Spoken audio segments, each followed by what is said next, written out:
Chapter 47. At the 6-star Crown Hotel. The presidential suite was decorated luxuriously. It was stylish, elegant, and luxurious. At the table, Muyaja looked at the ugly faces of the hypocritical politeness with an expressionless face. He could not help but feel annoyed.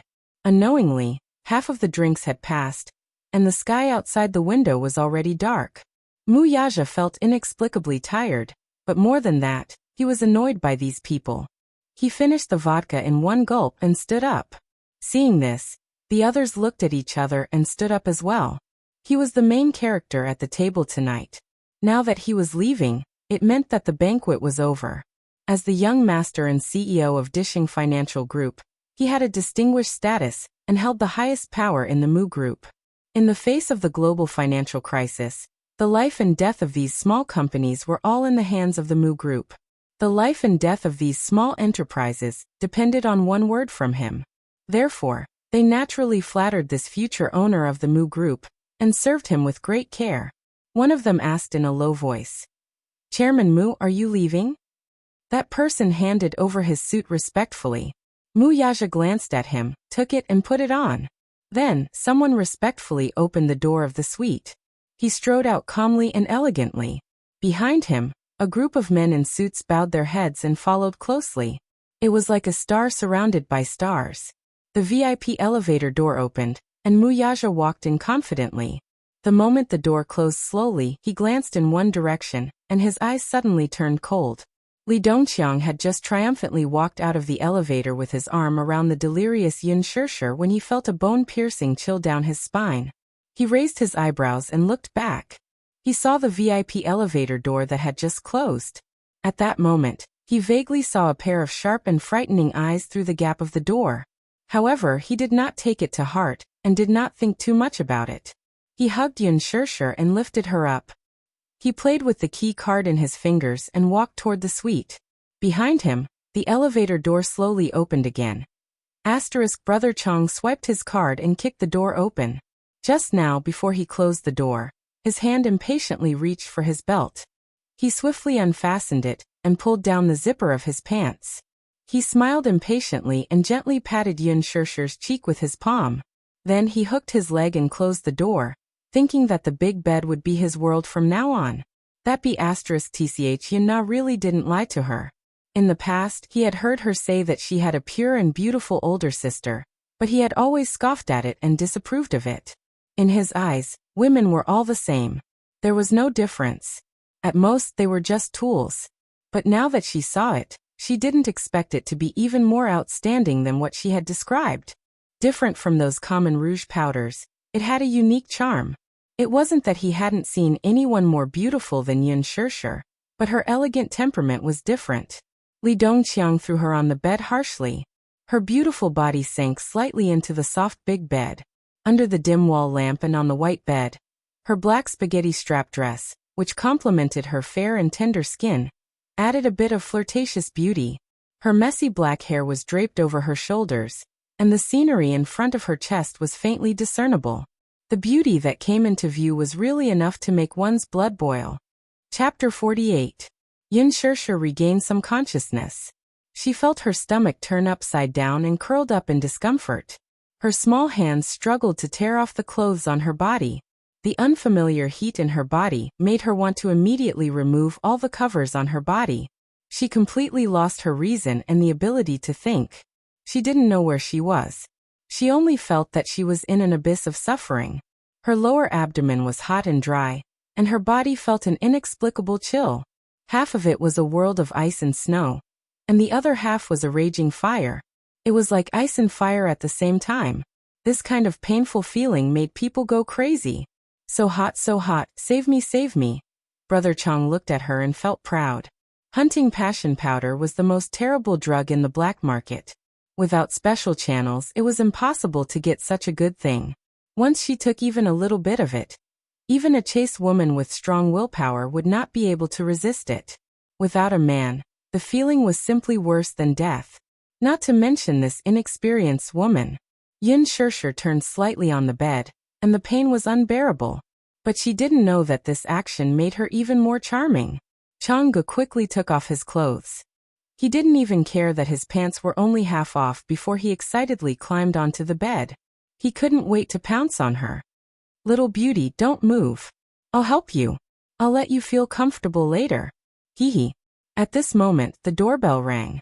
Brother Chang paused and his expression became distorted, but he didn't want to stop. Now that he was in the mood, what could be more depressing than being disturbed in the middle of it? He simply didn't want to care about the person outside the door, and just wanted to continue this beautiful thing. However, just as his hand unbuttoned her clothes, the doorbell rang again. It was pressed urgently and seemed to be a little impatient. In this area of the capital, as long as he was in the circle, he would keep his word. Damn. Now which blind fellow came to ruin his good mood? What a disappointment. Brother Chang's eyes instantly became unusually fierce. He turned his head abruptly and spat hatefully. He quickly put on his pants and went to open the door with his arms bared. As he cursed, he opened the door. When he raised his head, he saw two men in black standing tall at the door. Their strong bodies blocked the door, almost blocking all the light in the corridor. Li Dongqiang's originally ashen face suddenly sank, and his eyes revealed more or less a hint of fear. Even though he was part of the underworld and had seen a lot of things, he was still intimidated by the aura of these two men. Their auras were too terrifying, and their eyes were filled with murderous intent. They were like bloodthirsty killers in the dark night, cold and merciless. He swallowed hard and looked at them warily. "You, what do you want to do? You've got the wrong person." The two men didn't say anything. They reached out and pulled him out from behind the door. Each of them grabbed one of his arms and lifted him up like he was a prisoner. Brother Chang was shocked and immediately cursed. "Hey, what are you doing? Why are you grabbing me? You're ruining my good mood.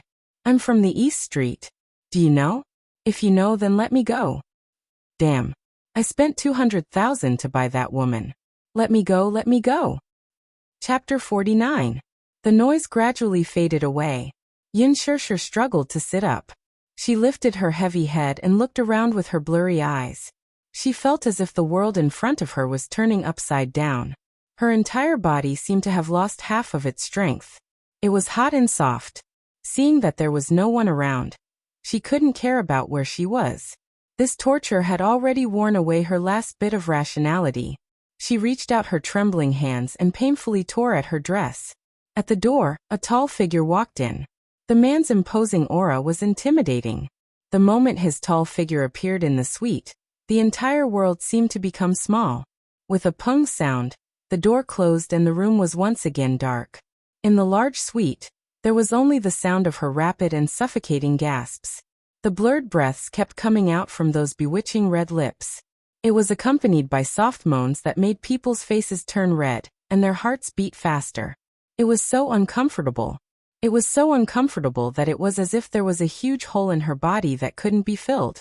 Her hands waved around in the air, as if she was trying to grab something to fill it up. But she didn't know what this body needed. So empty, so empty. It was so empty that she felt like she was only left with an abyss. She reached out to touch her body and kept rubbing it. She wanted to stop that terrifying desire. But every time she touched it, her body would become numb and she couldn't control her excitement. Mu Yaja stepped through the darkness and slowly walked towards her. When he reached the bedside, he stood there and lowered his head. Under the retro light, the pure white blanket was wrapped around her waist. At this time, Yin Shirshir's clothes were already disheveled. Her black shoulder strap had slipped off her round shoulders. Her face was strangely flushed, and her eyes were seductive. Her hands tore at her dress with great force, appearing to be in extreme pain. Mu Yaja looked at her coldly, but didn't make a move. His gaze gradually turned cold. He never thought that they would meet again in this way. That man said that he bought her for 200,000? What, could it be that the remuneration he paid 6 years ago was far from enough? So much so that she didn't hesitate to sell her body for this kind of thing? Or was it that she had been like this for the past few years, and he was just the beginning of her using his body? Since then, how many people had touched her body? Mu Yaja's lips curled up in mockery. His clear and cold eyes contained a bone-piercing coldness and a hint of disgust. He turned around and wanted to leave. However, behind him, Yin Shirshir suddenly found the strength to sit up on the bed. She stretched out her arms recklessly and wrapped them tightly around his waist from behind, refusing to let go. Don't go. I feel terrible, save me. The man's body stiffened, and a fragrant and soft jade was stuck to his back. She greedily stuck her small face to his back, and the hands around his waist groped up and down without knowing the propriety. She gasped and murmured, "Don't go. Save me, help me." Muyaja could no longer take another step. He slowly turned around and Yin Shirshir took the opportunity to throw herself into his arms. Her hands tightly wrapped around his shoulders, and her weak and delicate body softly stuck to his body. It was as if this could comfort the lust in his heart. Only then did he realize that her delicate body was boiling hot, as if her skin was being burned. Chapter 50. He was slightly startled and looked up in surprise. He reached out to hold her chin and turned her face over.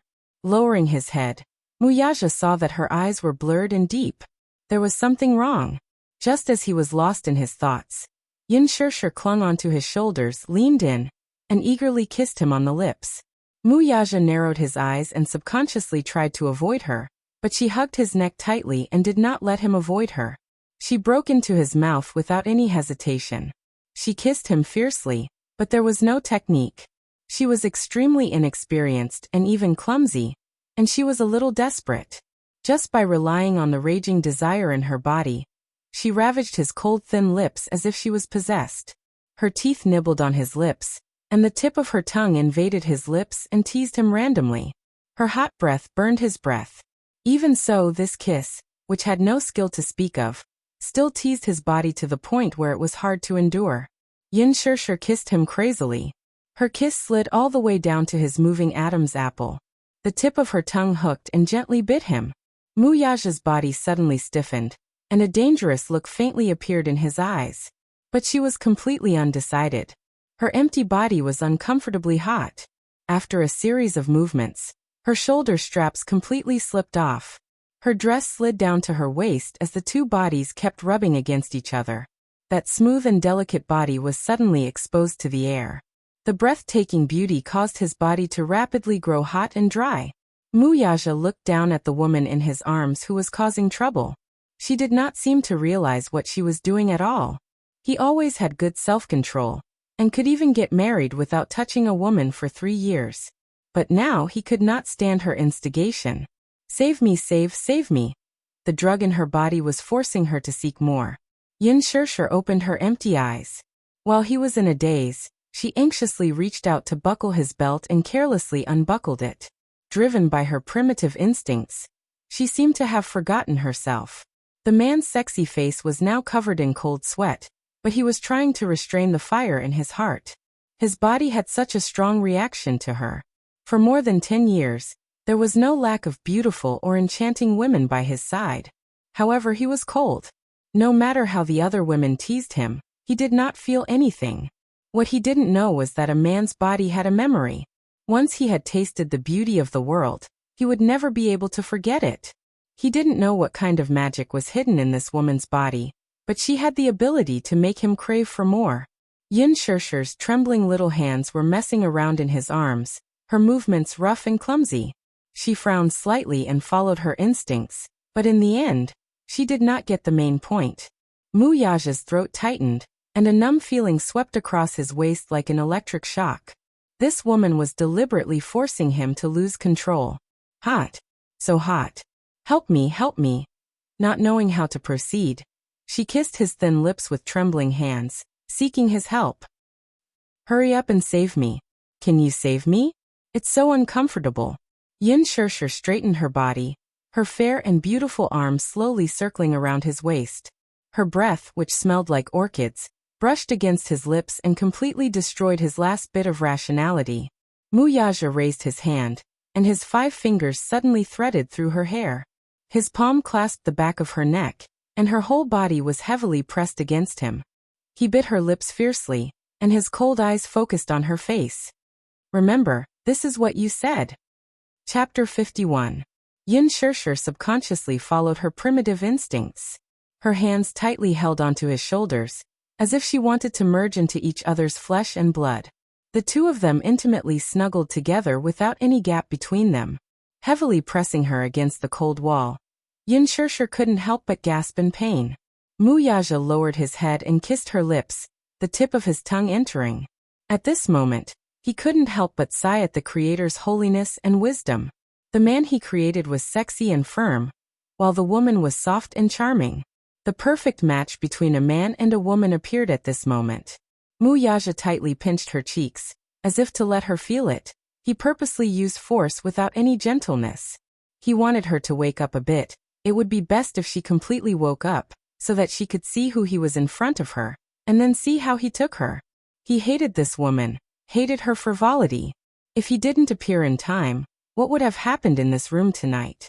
If the person in front of her wasn't him, then would her charm blossom for another man? Thinking about it, he couldn't suppress his anger. Hugging her soft waist, he bit down on her lips with even more force. She was no longer a young girl who had just experienced sex, and she was no longer the undeveloped body from 6 years ago. After the breastfeeding period, her figure had already developed. His roughness caused Yin Shirshir to be in pain. She couldn't help but let out a moan. She was almost out of breath from this fierce attack. Her small hands tightly hugged his neck. Forgetting herself, her small tongue licked his earlobe. Her coquettish gasps were close to his ear, and he almost couldn't control himself. This damned woman. She was simply a demonized butterfly spirit, just like the evil concubines of ancient times who brought disaster to the country.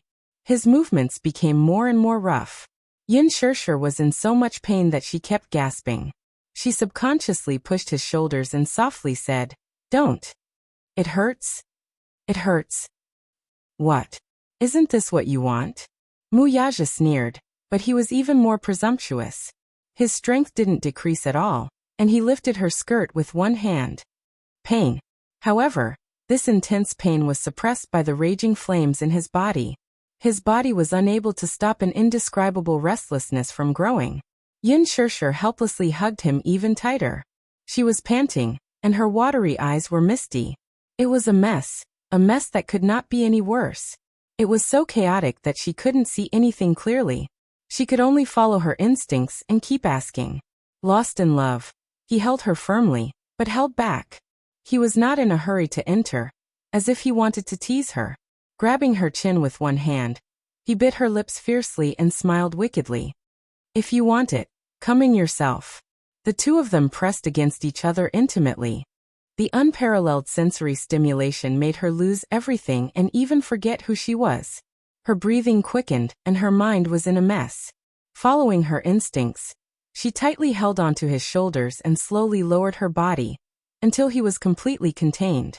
As if the emptiness was filled, the sudden pleasure surged like waves. She couldn't help but raise her head and gasp for breath. There was a moment of clarity, but she sank into it again. Her body recovered very well. She hadn't been touched by anyone for 6 years. Everything was unbelievably beautiful. Under the influence of the drug, everything was spinning. Muyaja's throat tightened. In the midst of the numbness and entanglement, fine cold sweat moistened his thick black eyelashes. It was a perfect fusion. Both of them were extremely sensitive. Chapter 52. The two bodies were entangled together. Soon, both of them were drenched in sweat. Their bodies were already wet. That kind of suffocating feeling was as if the two of them were closely intertwined, as if they were going to blend into each other's bones and blood. It was as if it was extremely dazzling and carefree. Following that, there was an indescribable feeling of pleasure and passion.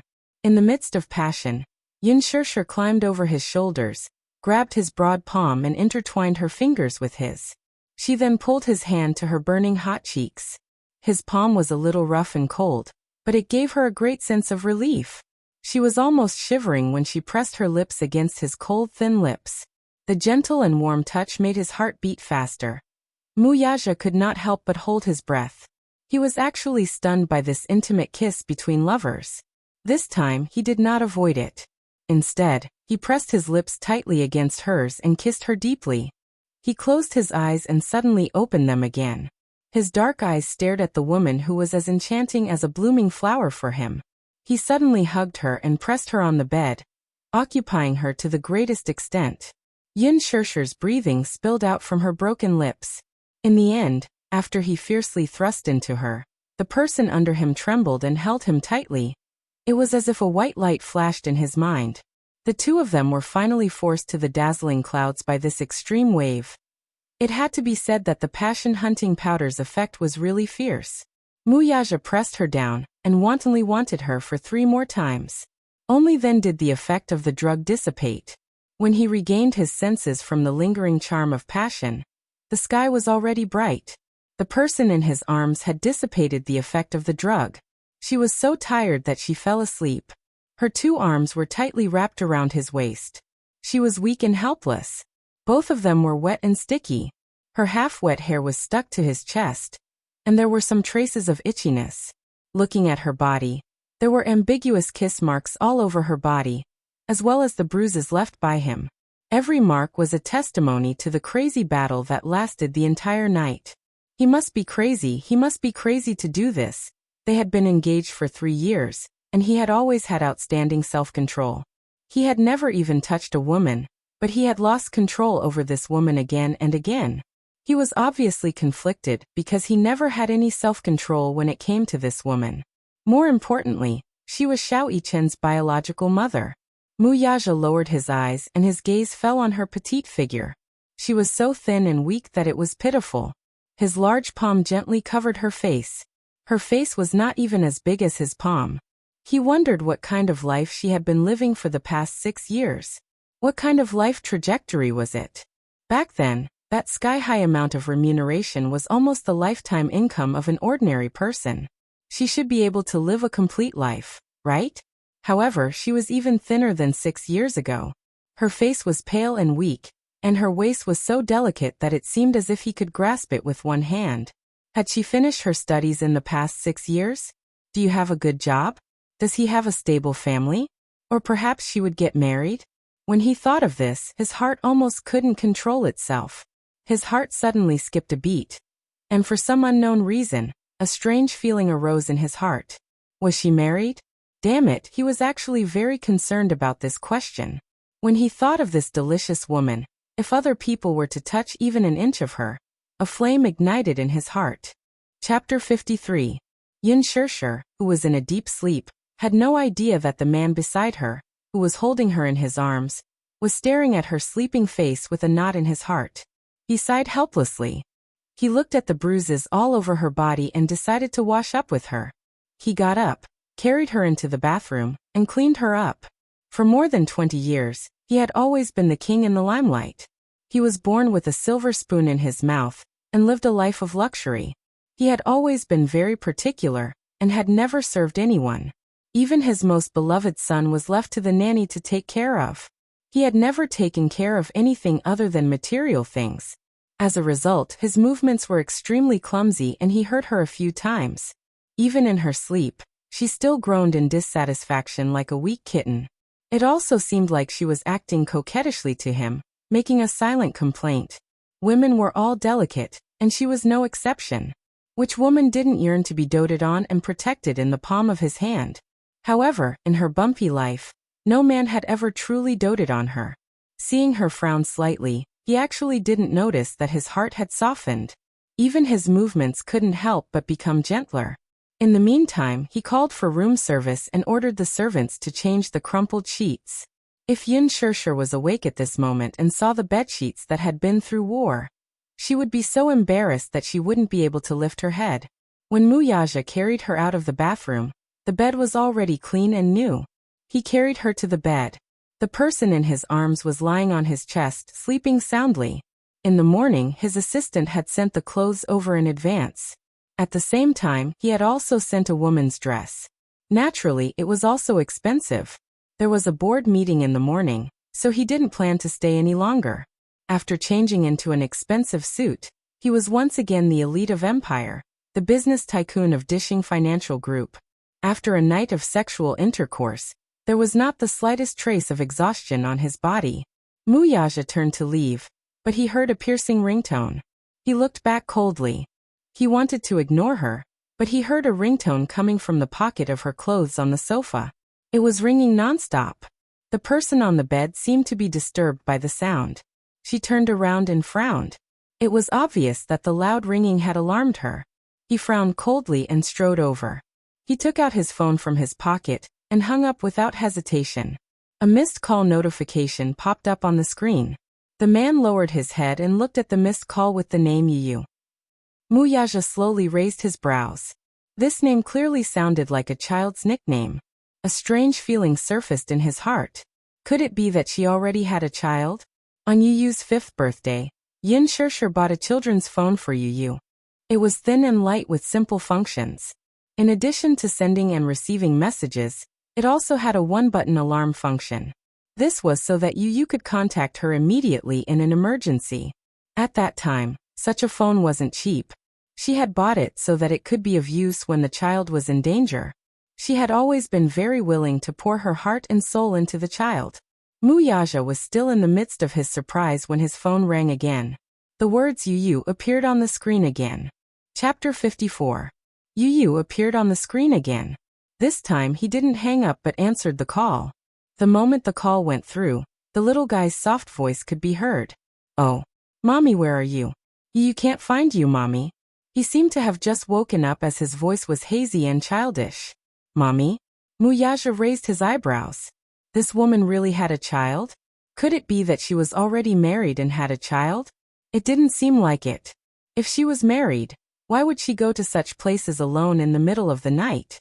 And a man from the triads had spent $200,000 on her for a night? Ridiculous. "Mommy? Mommy, are you there?" Seeing that there was no sound, little Munchkin was a little scared and his voice was filled with danger. "Mommy, where are you? Hurry and answer Yu." Muyaja frowned and looked at the woman who was sleeping soundly on the bed. He said lightly, "Your mommy is with me." His deep and cold voice was mature and had the aura of a king, but it scared Yu. The little guy asked in a cautious voice, "Who are you? Are you a bad person?" Being alert was a child's trait. Muyaja pondered for a moment and held his forehead helplessly. "I am." He didn't know how to answer at that moment. He couldn't say for sure. Who was he to her? Was he her employer? That was 6 years ago. He was no longer her employer now. He sneered again. Was he her sugar daddy now? "Why is Mommy with you?" the little guy asked anxiously. "Your mommy is busy." He gave a perfunctory answer. Obviously, he didn't want to waste too much time with this little guy. Really? It was a lame lie, but the little guy unexpectedly believed it. His tone instantly became cautious. "Then did I disturb Mommy's work?" She subconsciously associated, "I'm busy with work." What a naive child. No. Muyaja's tone was gentle. He didn't know why, but he couldn't be as cold as usual when facing this child. "Mommy, you've worked so hard. Uncle, don't let her work the night shift anymore. Yu is scared when she doesn't see Mommy in the middle of the night." Yu's soft and cute voice reminded him of Mui-chen. It was the same situation when she acted coquettishly towards him. It was as beautiful as the sound of nature. Could it be that all her children had inherited her beautiful voice? When she acted coquettishly, she whined like a kitten. Night shift? The night shift that Yu mentioned sounded extremely grating to Muyaja. It turned out that what happened last night was not an accident. She must have frequented those kinds of places, like a butterfly spirit, like those filthy women, mingling with many sugar daddies. What a slut! She looked pure and clean, but deep down, she was just as vulgar. However, he couldn't bear to brush off the child on the phone with a cold attitude. He only said indifferently, "I understand. Next time, I won't let your mommy work the night shift." Does Uncle have the final say in the company? Yes. Yu suddenly laughed and said, "Then Uncle must be the boss. Since Mommy works so hard, can Uncle give her a raise? Then he can give her a full service bonus at the end of the year, some consolation gifts on Women's Day, and some bonuses on Mother's Day. As a boss, you must be generous so that your employees will work hard for you." Chapter 55. What a clever boy. Muyaja didn't know whether to laugh or cry. This child was actually a clever one. "Okay, I'll give you a raise." Coaxing a child was a piece of cake. Just like how he coaxed Xiaoyi-chen, he easily dismissed the little boy. Before hanging up the phone, the little boy didn't forget to take care of him seriously like an adult. "Uncle, please take care of Mommy." Thank you. After hanging up the phone, Yu stared at the phone in his hand. His eyes suddenly darkened. Yin Shirshir didn't return home the whole night, and the little boy didn't sleep well either. He couldn't see her in the morning, so he was worried. He lied to the teacher that he wasn't feeling well, and asked for sick leave. The teacher happily agreed. In kindergarten, he didn't act like he did in front of Yin Shirshir. He was almost a genius with high EQ and IQ. Even the teacher was extremely surprised. What was even more amazing was that this child was not only gifted, but also mature and steady at such a young age. Although he was no different from a 5-year-old child in front of Yin Shirshir, he had no intention of hiding it in front of the teachers and students. While the other children were still struggling to count to 10, he had already solved advanced mathematics questions that even the top high school students couldn't solve. Although it was unbelievable, it was the truth. In fact, although he wasn't even 7 years old, he was already a member of Mensa International. This international organization gathered almost all the geniuses in the world. It was known as the world's top IQ club, and high IQ was the only requirement to join. In the organization, Yu was the youngest, but he had the highest IQ. There were even more shocking secrets hidden behind him. However, Yu usually didn't reveal his talents because Mommy liked his warm and cute side. If possible, he wanted to be Mommy's little god of warmth for the rest of his life. After hanging up the phone, he frowned. Obviously, he felt that this matter wasn't that simple. This man's identity was very suspicious. After hanging up the phone, Muyaja lowered his head and looked at the outdated phone. Without looking at it, he removed the card and threw it into the trash can. He turned around, opened the door, and left. What he didn't know was that he didn't return that night, and the Mu residence was brightly lit. For the whole night, Mu Wanru waited for Muyaja to come home. But this time, she waited until dawn, but he was nowhere to be seen. At this moment, Mu Wanru was sitting in the dining room. The atmosphere was heavy. She was so angry that she wanted to smash something. The servants behind her were all trembling with fear, afraid that they would be implicated. Muyaja's concept of time was very fixed. It was already dark. No matter how big the case was, he would still go home to handle it. Only because, every night, she would accompany Xiaoyichen to have dinner, study with him, and do his homework. This was something that could not be changed. Last night, he missed the appointment for the first time. Xiaoyichen sulked the entire night. He did not do his homework or eat dinner. He was already used to Muyaja's company. Now that he wasn't around, he wasn't in the mood. Even when he went to school in the morning, he was still sullen. As for Muyaja, even if they were never husband and wife, he would at least go home on time to accompany Xiaoyichen. What was so important last night that it was even more important than accompanying Xiaoyichen? Mu Wanru's heart was twisted. In a moment of anger, she threw the glass of milk beside her to the ground. The glass shattered and scratched a servant's face. Chapter 56.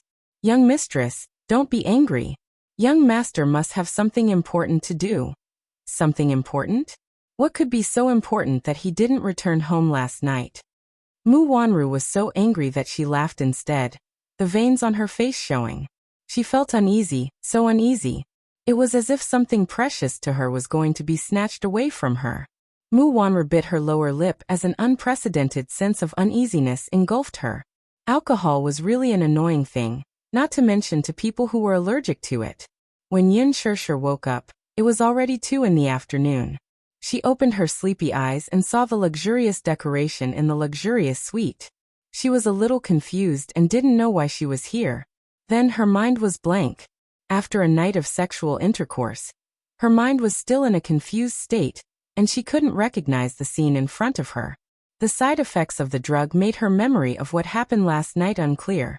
She only vaguely remembered that after drinking that glass of wine, she was drunk and lost her mind. She had completely forgotten what happened after that. After a night of sexual intercourse, her body was exhausted. But other than that, she didn't understand what happened. Why was she lying here naked? Thinking about it, she was terrified and frightened. Last night's passion, which seemed to be filled with the flames of war, had almost broken all the bones in her body. However, she still couldn't make up her mind. She subconsciously moved her body, wanting to get up. But just as she moved her legs, she felt a wave of soreness. Then there was a tearing pain in her lower body. Yin Shirshir's heart skipped a beat. This feeling wasn't unfamiliar to her. This was clearly a feeling that only came about after experiencing the deed. Her gaze was a little sluggish. She reached out and lifted the quilt, but she was shocked by her bruises all over her body. Those densely packed kiss marks, as well as those ambiguous kiss marks, were as terrifying as being bitten by poisonous insects. At that moment, her heart suddenly jumped, and she was petrified as if she had been struck by lightning. In the dressing mirror, her whole face was like a cracked mask, on the verge of shattering. It was obvious that she understood what had happened to her. Although, in these 6 years, she had never done it with a man. But she was no longer the ignorant 16-year-old girl. After experiencing sex, the soreness at the base of her thighs invisibly complained to her about what had happened last night. Yin Shirshir held her forehead in frustration. She tried hard to recall what had happened last night, but her memory stopped at the moment when she was forced to drink. After that, her memory was blurry and she couldn't recall anything. She only remembered the man who was called Brother Chong. Could it be him? God. What kind of trouble did she get herself into? Yin Na owed her money. Did she have to torture her just because she was Yin Na's sister? A wave of destructive despair hit her. She was tongue-tied as she opened her mouth, her shoulders trembling uncontrollably. Yin Shirshir's heard a familiar voice. Yin, SSS. Miss Yin, you're awake. Startled Yin. Tease, Tiyint. Chapter 57. She saw a straight figure sitting on the sofa. She was dressed in a well-ironed business suit, and had her hair tied up in a bun. She looked like a woman. She was in a state of shock just now and didn't realize that there was a second person in the room. She narrowed her eyes, trying to see her face clearly. However, the room was too dark, so she couldn't see her face clearly. She had some impression of this voice, but she couldn't remember it clearly. She was stunned for a moment. You are. When the man saw that she had woken up, he slowly stood up and walked to the window. With a pull of his hand, he pulled the curtains open. With the sunlight shining in, the woman politely turned around. Yin Shirshir finally saw her face clearly. So familiar, so familiar. She must have seen this woman before, but she couldn't remember. Secretary Li saw that she was still in a state of confusion, and didn't care about her scrutinizing gaze. She took some warm water and a small pill from the table, and handed it over respectfully. Miss Yin, please take your medicine. After what happened last night, Yin Shirshir was much more cautious when strangers handed her things. She stared straight at her and didn't reach out to take it. Secretary Li seemed to understand her worries and smiled. Don't worry. This is the morning after pill. I'm sure Miss Yin doesn't want to have any problems. Please take the medicine. Yin Shirshir took the medicine in a daze and drank it with warm water. The medicine went down her throat and into her stomach. She was so nervous that even her lips were trembling. Secretary Li swiftly brought her a new set of clothes, including a new set of underwear. All the measurements were just right, neither too big nor too small. Yin Shirshir saw it, and her cheeks burned. She grabbed her underwear and stared at her uncomfortably. The latter understood, and left the room. Yin Shirshir then started to put on her clothes. When she opened the door, she saw her standing outside. When she saw that Yin Shirshir was dressed, she calmly turned around and said to her, Miss Yin, are you ready? At that moment, her elegant smile opened up a memory that had been sealed away for a long time. This woman was clearly. Yin Shirshir suddenly reacted. She pointed her finger stiffly at her, and widened her eyes in disbelief. You are. Did this woman just feed her the contraceptive pill? How ironic. 6 years ago, because of that contract, this woman was very careful in everything, no matter how big or small, to protect her child. When they met again 6 years later, she didn't allow her to refuse and fed her contraceptive pills. She didn't respond to her surprise at all. She just smiled and said, The president wants to see you. I won't see him. She immediately refused. I can't see him. I won't. It was impossible for Yin Shirshir to forget this woman. On the contrary, she remembered her deeply. Although she didn't recognize her at first glance, she still remembered the secretary who had accompanied her for 8 months during her long pregnancy 6 years ago. But for a moment, there were too many doubts and uneasiness in her heart. She didn't understand why the first person to appear in front of her in such a chaotic moment when she opened her eyes was her. Then what exactly happened last night? Was it related to that man? How could this be? That's impossible. But if it wasn't because of this, then what was it? Yu. Could it be that this man knew about Yu's existence, so he came to find her and asked her for Yu back? Chapter 58. Yu. Oh my God. She couldn't let anyone take it away from her. Yin Shirshir suddenly realized that it was already afternoon. If Yu didn't see her when he woke up, wouldn't he be worried about her? She subconsciously wanted to touch her pocket, but then she realized that her clothes were no longer her old ones, and her phone was gone. She turned around and wanted to go to her room to find her phone to make a call, but she was stopped by her secretary.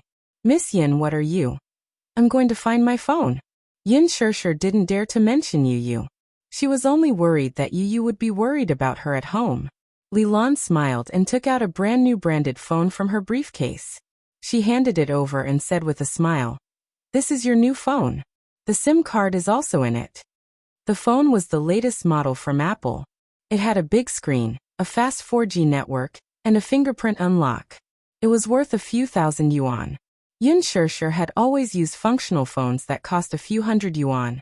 She was never willing to buy a phone that cost a few thousand yuan. For me? She took it in a daze. She didn't understand why she was giving her a phone. Yes. Your phone is broken. This is a little gift from the CEO. Please accept it. She felt strange. How could a phone be broken? She didn't expect that Mu Yaja would throw it away when he saw that the phone was too outdated. Yin Shirshir was a little nervous. She felt that the cold phone in her hand was a little hot. She faintly guessed that the man who had sex with her last night was the CEO she was talking about. She was his secretary. If it wasn't for that man, she probably wouldn't have appeared in front of her today to feed her medicine and deal with these funeral arrangements. She had no impression of that man at all. That night, her eyes were covered by someone, so she didn't see his face clearly for the whole night until he left. She could only vaguely make out the outline of his tall figure through the hazy moonlight. He was tall, slender, and handsome. His figure was like a perfect god. However, that night was an unforgettable nightmare for her for 6 years. She forced herself to forget the 6 years of nightmares. If it wasn't for Yu, she would probably still be unable to let go.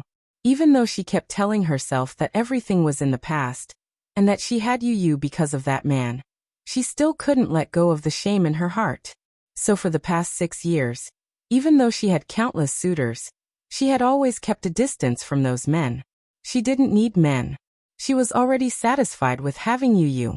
Yu would be her support for the rest of her life. So no matter what, she had to protect Yu. Even if that man wanted to take Yu away from her, she would not allow it to happen. However, when she heard the word CEO, she felt like she was in a dream. She froze as if she had been struck by lightning. Despite her unwillingness, she was still invited. In front of the Bentley, the door was opened for her. Secretary Li respectfully gestured for her to get in. "Miss Yin, please get in the car." In the back seat, the man sat lazily. His posture was noble and elegant, but he did not look at her. Instead, he stared coldly in front of him. His handsome side profile made him look reserved and cold, just like an arrogant emperor. However, even though it was only one meeting, Yin Shirshir could still recognize him at a glance. Chapter 59. It's him. Is this the employer with a net worth of billions?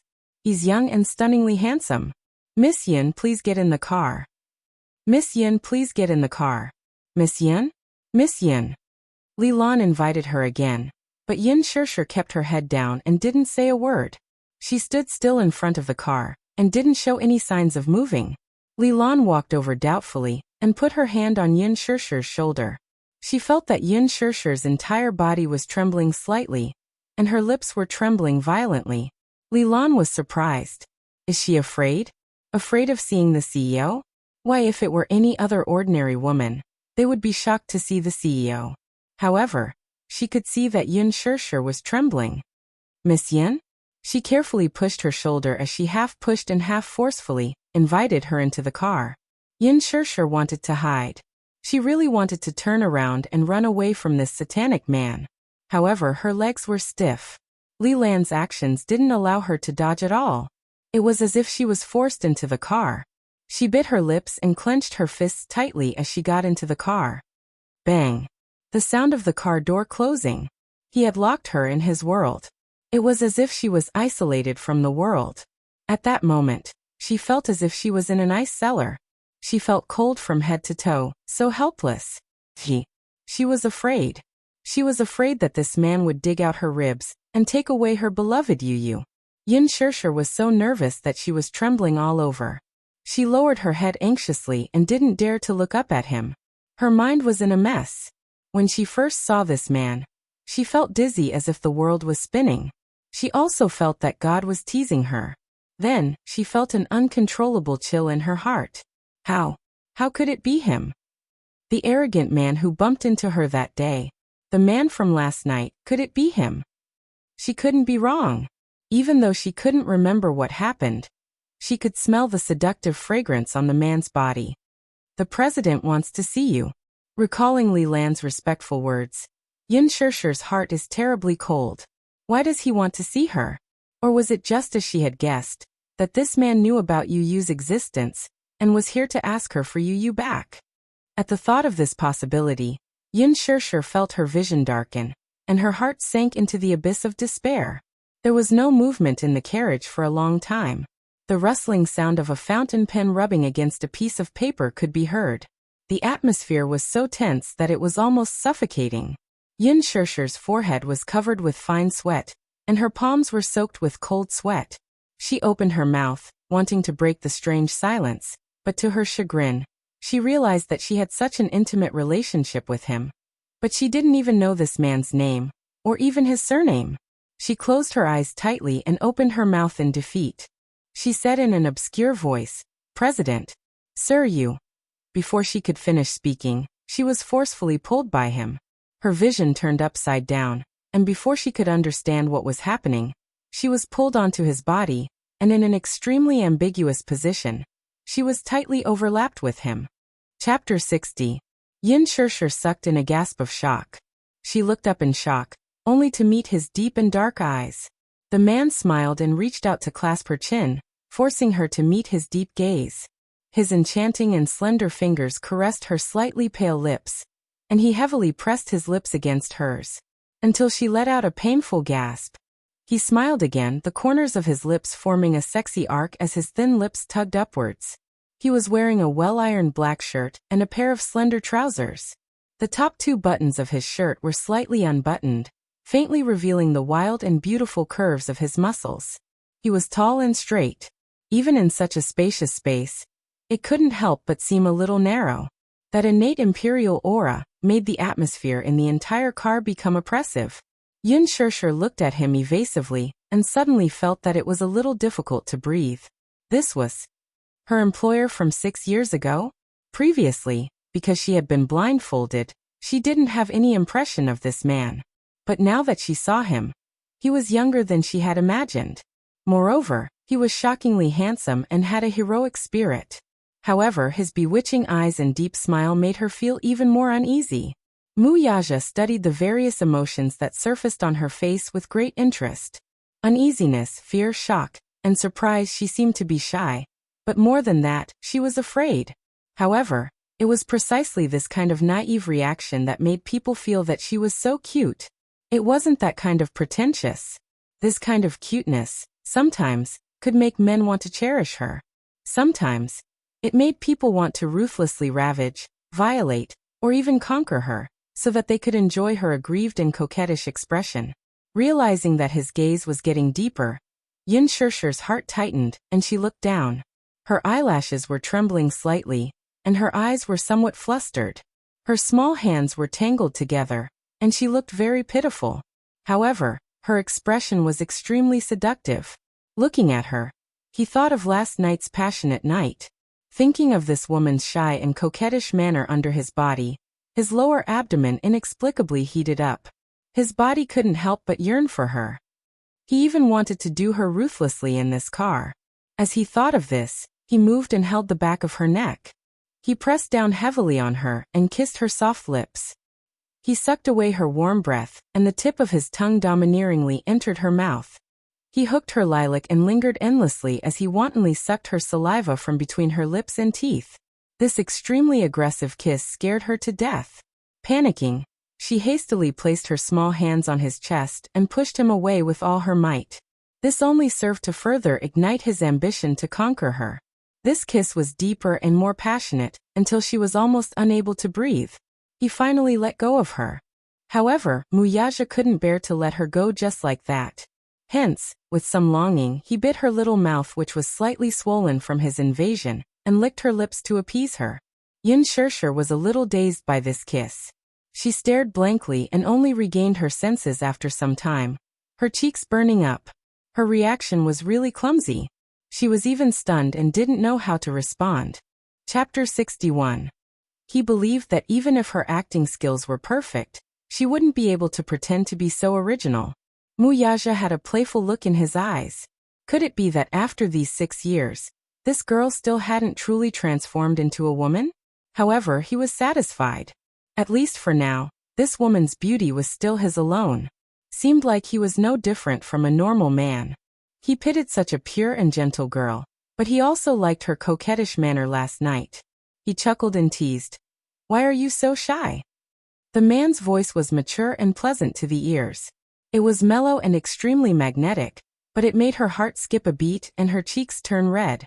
Seeing her like this, it was even more interesting. He smiled, but his words were even more explicit. "Last night, when we were in bed, you weren't like this." Muyaja caressed her soft waist and, intentionally or unintentionally, lifted the corner of her skirt. His big hand reached in and rubbed her smooth back, invading the city. Yin Shirshir was shocked. She hurriedly pressed down on his hand and stopped him. Don't. He looked up. His gaze was deep and dark, but there was a glimmer of light. Don't be like this." Yin Shirshir rejected him seriously, unlike other women who wanted to reject him. "That's not what you said yesterday." Yin Shirshir lowered her head in shock. Only then did she realize that she was sitting on top of him. She realized that their posture was a little too intimate. She finally retreated a little uneasily, but her waist was held tightly by his big palm. Thus this time she couldn't avoid it. Her heart sank as she said softly, "I'm sorry. Yesterday was an accident. I don't know what happened either. Anyway, if it caused you any trouble, I'm really sorry." He interrupted her lazily. "I'm very satisfied." When she looked up in surprise, there was a sky-high check in front of her. The amount was written in the column of 2 million. She looked at the bold and beautiful signature at the bottom of the check, Muyaja. Yin Shirshir was stunned for a moment. She didn't understand his intention. She smiled awkwardly and said, "Sir, what do you mean?" She was really in a mess. Why did this man give her a blank check? What did he mean by that? Could it be that he was treating her as that kind of woman? Yin Shirshir's eyes couldn't help but be tainted with a trace of anger. She couldn't wait to get out of the car right now and run as far away as possible from this man. The man's lips curled up mockingly. Yin Shirshir's doubts became another meaning in his eyes. What? Is 2 million not enough? What? Yin Shirshir was even more puzzled. "Woman, are you really innocent, or are you pretending to be innocent?" The man pinched her chin, so hard that tears came out of her eyes. "What I'm asking is this check enough to buy you for one night?" When Yin Shirshir heard this, she was stunned for a long time and did not react for a long time. Muyaja thought that she thought the price was too low. "Is it not enough?" He paused for a moment. His well-defined jaw looked cold and heartless at this moment. Every word of his was like the tip of a knife, cutting into her dignity. "Then how much do you need to buy you for one night?" "A villa, a bungalow, a Mercedes-Benz. Whatever you want, just tell me. I have it all." Chapter 62. Are you mistaken? Yin Shirshir suddenly laughed coldly, her face full of anger. "Sir, what do you think I am? A prostitute with a price tag? I'm sorry. I'm not. I don't want your money." Saying that, she struggled hard, trying to break free from his restraint. Her resistance, in Muyaja's eyes, became another method. This woman, could it be that she knew how to play hard to get to arouse a man's desire to conquer? This woman said that she didn't lack money. Then what was last night? That man bought her for 200,000. He offered 100 times, 1,000 times more. Was that not enough respect? If you think that the price is not enough, you can just say it. Whatever you want, I will satisfy it one by one. But don't come up with such a clumsy lie. Muyaja said coldly. I don't want it. Do you think I want to go to your villa? Yin Shirshir held back her tears and sneered. What you said, I don't want it all. Keep it for yourself. Then what was last night? If you are a pure woman, why did you lie on someone else's bed? Muyaja suddenly laughed cruelly. He bought you for 200,000, I offered 220 million. It is already a great gift to you. Thinking of last night, if it wasn't for him, then what kind of situation would she have with that disgusting man? She was obviously a woman who would do anything for money, but why did she pretend to be virtuous in front of him? Gift. When Yin Shirshir heard that, she was stunned and as stiff as a rock. Last night. She already couldn't remember what happened. She only remembered that in her blurry memory, there was a man's handsome silhouette. When she woke up, her whole body was sore. She was no longer a girl. So she knew clearly what happened last night. But no matter what, it was an accident. It wasn't up to this man to interrogate her. Who did he think he was? That he was her master? Could it be that because of this accident, this man gave her an unpardonable death sentence, and believed that she was a woman who only cared about money? Or, in his eyes, she was such a lowly woman? What? Don't tell me you want me to be grateful for your favor? Yin Shirshir suddenly smiled coldly. On her pale face, the pair of beautiful and clear eyes were dim like a black jade covered in dust. So Mr. CEO wants to buy me. Muyaja calmly hugged her neck and whispered in her ear. Otherwise, why do you want to buy me? Yin Shirshir pretended to be calm and smiled. Mr. CEO, you are as arrogant as a god, handsome and elegant. You are never lacking in women, right? The smile on Muyaja's face instantly froze. His lips were tightly pursed, and there was a tinge of tension in his eyes. In the capital, his power was overwhelming, and there was no lack of beauties around him. Those who coveted his daughter from a prestigious family were even more plentiful. It was never difficult for Muyaja to choose a woman for himself. But his body was picky and only reacted passionately to this woman. Whenever he got close to her, a certain part of his body would become as hot as iron. The desire to possess her was like a raging fire, almost burning his rationality. But other women couldn't. Yin Shirshir saw that he was silent and smiled coldly. Mr. CEO, I am very expensive. Can you afford it? Muyaja smiled deeply. How much? Chapter 63. 200 million. The moment she opened her mouth, it was a sky-high price. Muyaja smiled faintly. Even if Disheng Financial Group was as rich as a country and he was extravagant, he still had to see if it was worth it. 200 million. Can you afford it? Didn't you ask me how much I want? Didn't you say that you have everything you need? A villa, a luxury car, and money? I just want 200 million from you. Can't you afford it? Yin Shirshir smiled, picked up a corner of the check, and tore it into pieces right in front of him. You're just SO. Muyaja's face was tense and frosty. Yin Shirshir did not know where she got the courage to grab the man's chin. Muyaja's facial features were extremely handsome, especially the curve of his chin. She looked straight at him and suddenly sneered. Men are so despicable. You're guarding your heart, but you want to spend money to buy a woman. Mr. CEO, don't you know that what you buy is never true? How much is your heart worth? Muyaja suddenly became interested. He found this woman very interesting and asked back. 200 million. Is it worth it? Yin Shirshir's smile grew colder. Right in front of him, she tore the check in her hand into pieces and threw them at his face.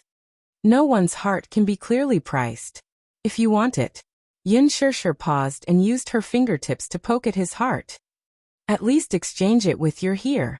Muyaja was still in a daze. Yin Shirshir suddenly pushed him away, unlocked the car door at lightning speed, opened the door, and jumped out of the speeding Bentley. Fortunately, the Bentley happened to hit a traffic signal and was not going fast. Yin Shirshir got up from the ground, covered her bruised elbow, and ran away without looking back. Her fluttering white dress was like a fluttering white butterfly, beautiful and moving.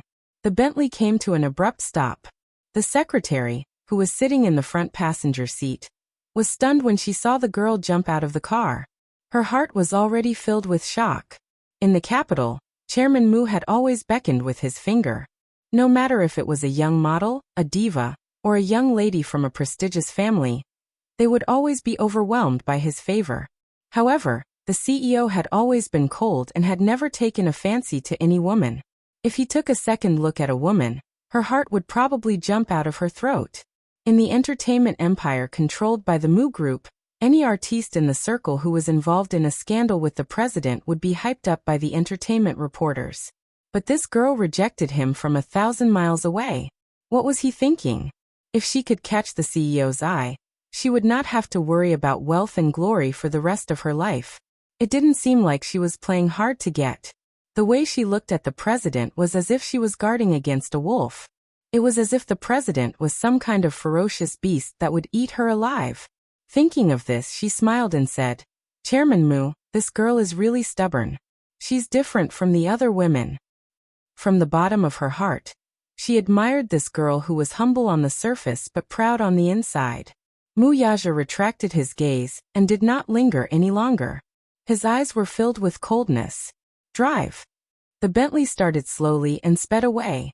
When Yu saw that Yun Shirshir had not returned home, he went out and wanted to get a new phone. The children's phone that Yun Shirshir had bought for him was too childish. At the crucial moment, he wanted to use technology to locate Yun Shirshir's location, but there was no way.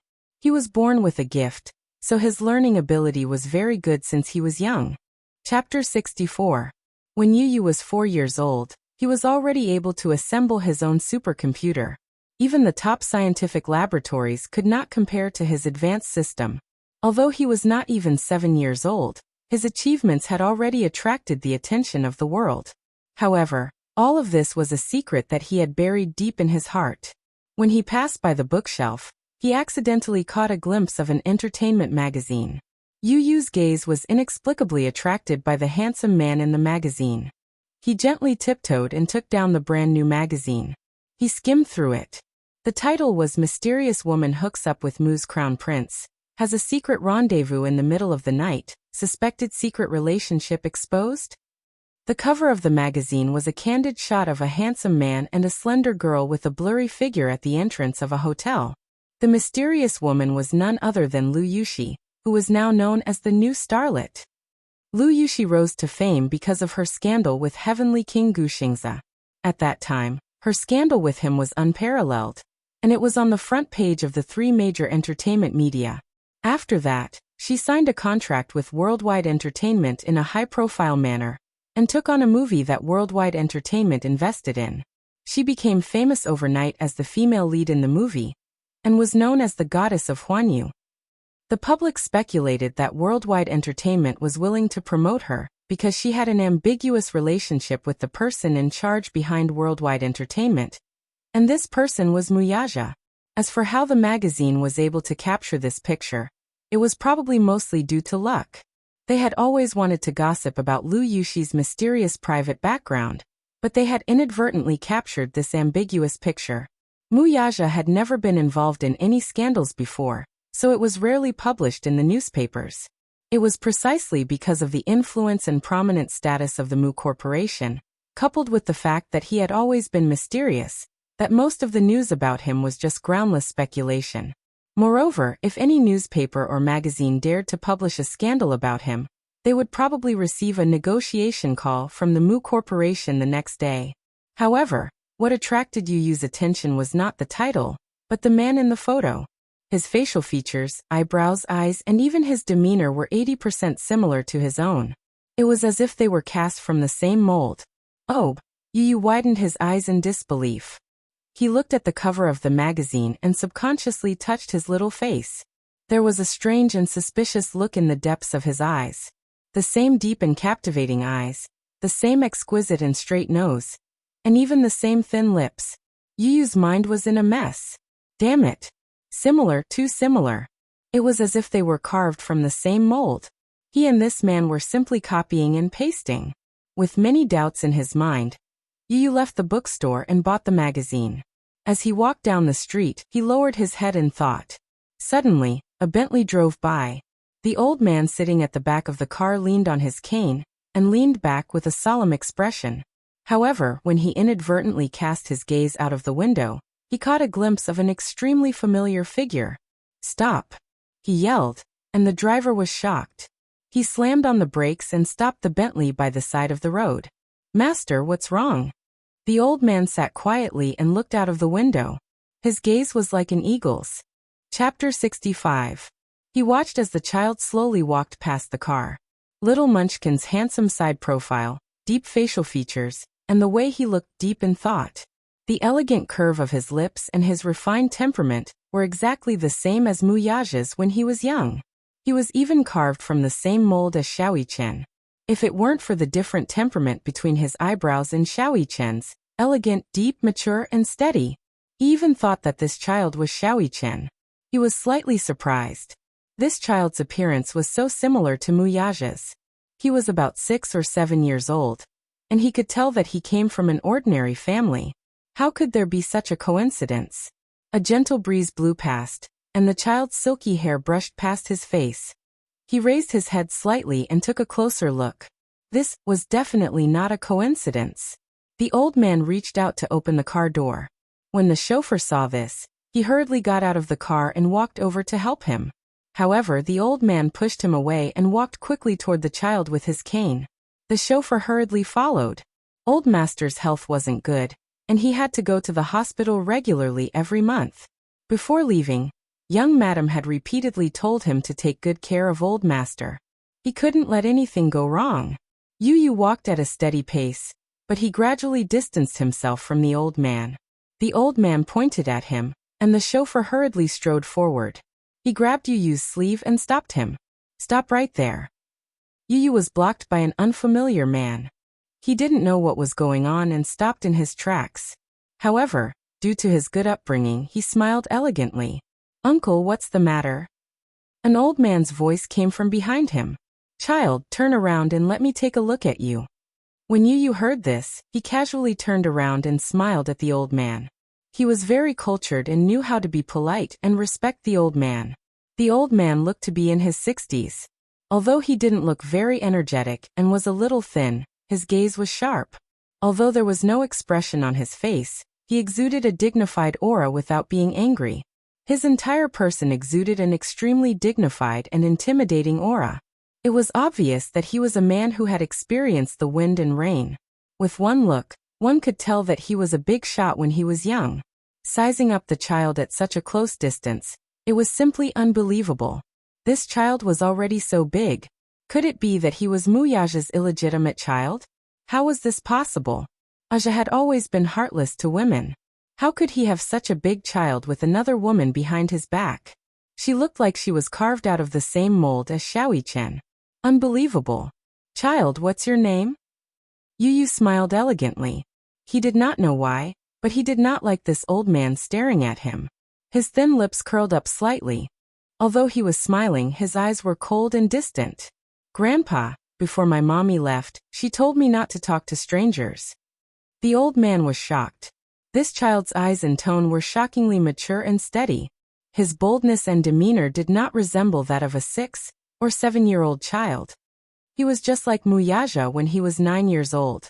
He was smart, deep, and mature. His deep gaze was extremely similar. "Who's your mommy? Tell me." "Who my mommy is has nothing to do with you." After he finished speaking, he curled his lips into a smile and turned to leave. However, the chauffeur stopped him again. The chauffeur was a martial arts practitioner. He did not know his limits and hurt him. The smile on Yu's face immediately turned cold. Chapter 66. He lowered his eyes and glanced at the arm in front of him.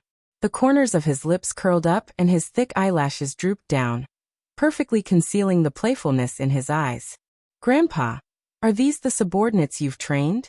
Yu glanced coldly at the chauffeur beside him and said calmly, "Aren't you afraid of losing your cool by letting your subordinate make things difficult for a child?" The old man stared at him for a long while before turning his head and waving his hand. "Ahai, don't be rude."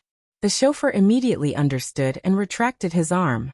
Yu straightened his sleeves that were crumpled by the chauffeur and turned to leave. The old man stared blankly at his back as he frowned and pursed his lips. Old master. Ahai, find a way to investigate this child's background. The old man ordered as he tapped his cane. He had to investigate this child thoroughly. This was because his intuition told him that there was no mistake. This child was definitely the blood of the Mu family. When he reached home, Yu put down his school bag and put on his teddy bear apron. He moved a small stool over and started to get busy in the kitchen. He cooked, washed the vegetables, turned on the stove and fried the wok. Little Munchkin stepped on the stool and held a large spoon in his hand. In less than an hour, a meal that was comparable to a 5-star restaurant's was served on the table. He looked at the time and saw that it was not time to get off work yet. He took his clothes to the balcony and washed them, but Yin Shirshir was still nowhere to be seen. Little Munchkin raised his eyebrows and took out a magazine from his school bag. He flipped through it page by page and looked at the photos. He frowned and pondered for a moment. Suddenly, he took out his phone from his pocket and dialed a number. Then he took out a voice changer. This was a gadget that he had assembled himself. He had set up the voice of an adult man and stuck it next to the phone's microphone. It could change his childish voice into a deep man's voice. Agent Lee, I'm Arthur. A man's respectful voice came from the other end. Yes. President. What can I do for you? Yu tilted her head and tapped her fingers rhythmically on the table. A glint flashed across her eyes. Go and investigate a person's background for me. I want to know all of his information and movements. Yes, President. Please go ahead. Yu's gaze fell on the photo in the magazine again. His fair, jade-like fingertips slowly caressed the side of the man's handsome face as he smiled. CEO of Dishing Financial Group, Muyaja. Understood. Everything, no matter how big or small, please make a report and send it to my email. All right. Yin Tianyu ended the call and fell into deep thought. He never believed that there would be two identical leaves in the world. He also didn't believe that there would be a man in this world who looked so similar to him. He even faintly suspected the relationship between this man and him. Regarding his father, it wasn't that he had never asked his mother about it since he was young, but his mother had always treated him as a child and had never told him the truth.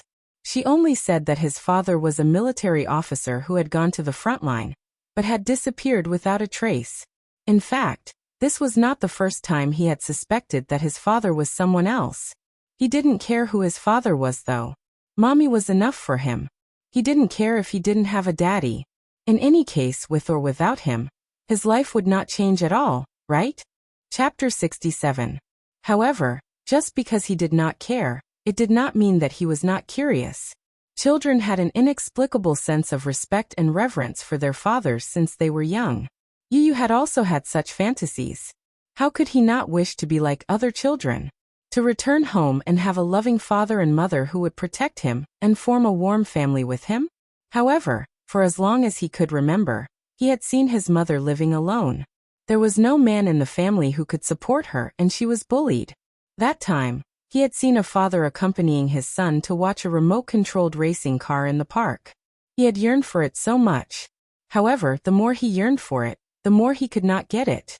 Over time, his reverence for his father had turned into resentment. Now the concept of a father did not matter to him. It was fine as long as he had his mother. It did not matter if he did not have a father. He did not care. Now he had everything. No one would have guessed that although he was only 6 years old, he was already the largest shareholder of Leji Holdings. Leji Holdings was the world's largest toy supplier. Its supply chain was spread across North America, Europe, and Asia. Many children were proud of owning toys from Leji Holdings. He held 60% of the shares of the board of directors. Not only that, he was also the chief toy designer of Leji Holdings. Every toy he designed became the new favorite of children and became popular all over the world. While other children were playing with their toys, he was already worth hundreds of millions.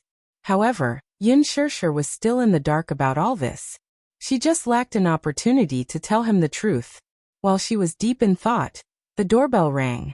Then there was a dong sound. It sounded like someone had slumped against the door. Then there was Yin Shirshir's weak voice.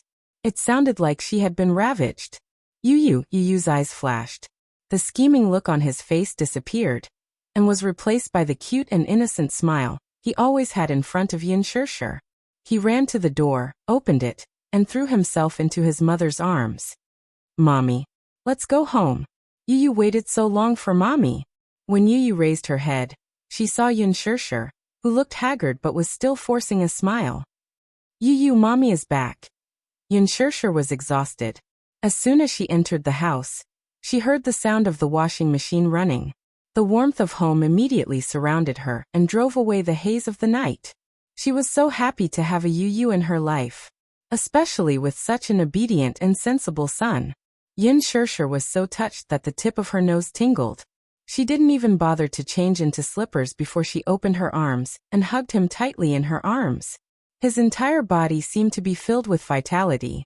Who said that daughters were their mommy's sweet little cotton-padded jackets?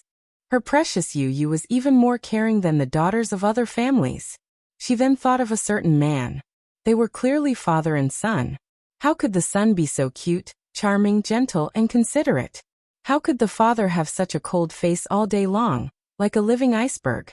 Genetics really couldn't be trusted. Yunshishir looked at Yuyu's face. Suddenly Muyaja's enlarged version of Yuyu's handsome face appeared in front of her eyes. Her heart instantly shrank. Chapter 68. Yuyu couldn't help but worry when he sensed that she was sensitive to her emotions. Mommy, what's wrong with you? Nothing. Don't worry, Yuyu. Mommy will protect you well, and won't let anyone take you away from Mommy. Yuyu was stunned. He frowned slightly and a thoughtful look flashed across his eyes. However, it disappeared quickly and he regained his gentle smile. Mommy, what are you saying? Yuyu has always been Mommy's baby. You will always be Mommy's baby. Yunshishir was touched and comforted when she heard that. She didn't dote on her precious son for nothing. She cupped little Munchkin's face and kissed him passionately. Baby, Mommy loves you so much. Stupid Mommy, come in quickly. The cold wind was blowing gently outside the window. Seeing that Yunshishir's nose was red from the cold, Yuyu couldn't help but give her a sideways glance. He immediately went in to prepare slippers for her. Yunshishir entered the house and threw her bag on the sofa. However, she caught a glimpse of the magazine on the table. In that instant, she saw the cold-looking man on the cover, and her face turned pale instantly. Yuyu, what's on the table? It's just an entertainment magazine that I bought casually. Yuyu smiled and walked to the table calmly. He kept the magazine in his bag calmly. Yunshishir heaved a sigh of relief. Yuyu, don't buy such rubbish entertainment magazines in the future. You can't imagine how the adult world is like. Yuyu couldn't help but laugh when he heard that. He didn't even bother to roll his eyes. Although he was young, he was no less experienced than his mother.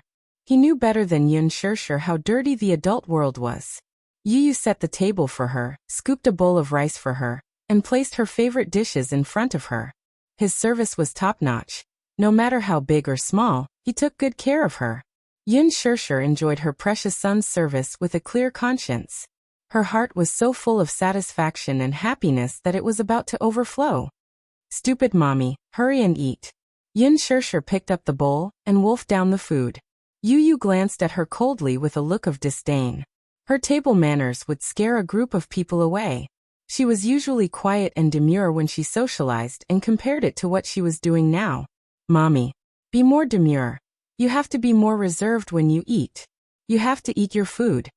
Yunshishir, however, did not think much of it. This was their home. Why should they be so reserved? Don't worry, we're not so much. Yuyu learned how to cook when he was 4 years old. He was a good learner, and could make delicious dishes just by looking at a recipe. Until now he could easily cook French, Western and Chinese dishes. His cooking skills were comparable to those of a star-rated chef. Yunshishir always ate what he cooked. Sometimes, when she went to the restaurant, she felt that the food made by the chef was tasteless. This made her even more worried. She could not live without Yuyu. In a way, she was a successful mother for being able to raise such a son. In another way, she was a mother but did not do any housework at home. Her son, on the other hand, was proficient in all aspects of housework. She was really a failure of a mother. However, Yuyu did not eat. He just looked at Yunshishir quietly. Suddenly, he crossed his arms and supported his chin lazily. He smiled and looked at her. Mommy Yu, can I ask you a small question? Yin Shirshir did not think much of it, and ate a mouthful of rice. What's the question? Yu smiled. Who is my daddy? Chapter 69. Before she could finish her question, Yin Shirshir choked on a mouthful of rice, and her face flushed red. Yu smiled elegantly. He nonchalantly scooped a bowl of soup for her, and thoughtfully patted her back. Yin Shirshir hurriedly drank 2 to 3 mouthfuls before she could swallow it down. She then looked at Yu with a look that said, Do you know something? Why did he suddenly ask this question? Could it be that the child's sharp senses had detected something? Yu could see the panic and helplessness in her eyes at one glance. He then gave her an innocent smile that said, I don't know anything. Yin Shirshir smacked her forehead. Yu had asked her this question when he was very young.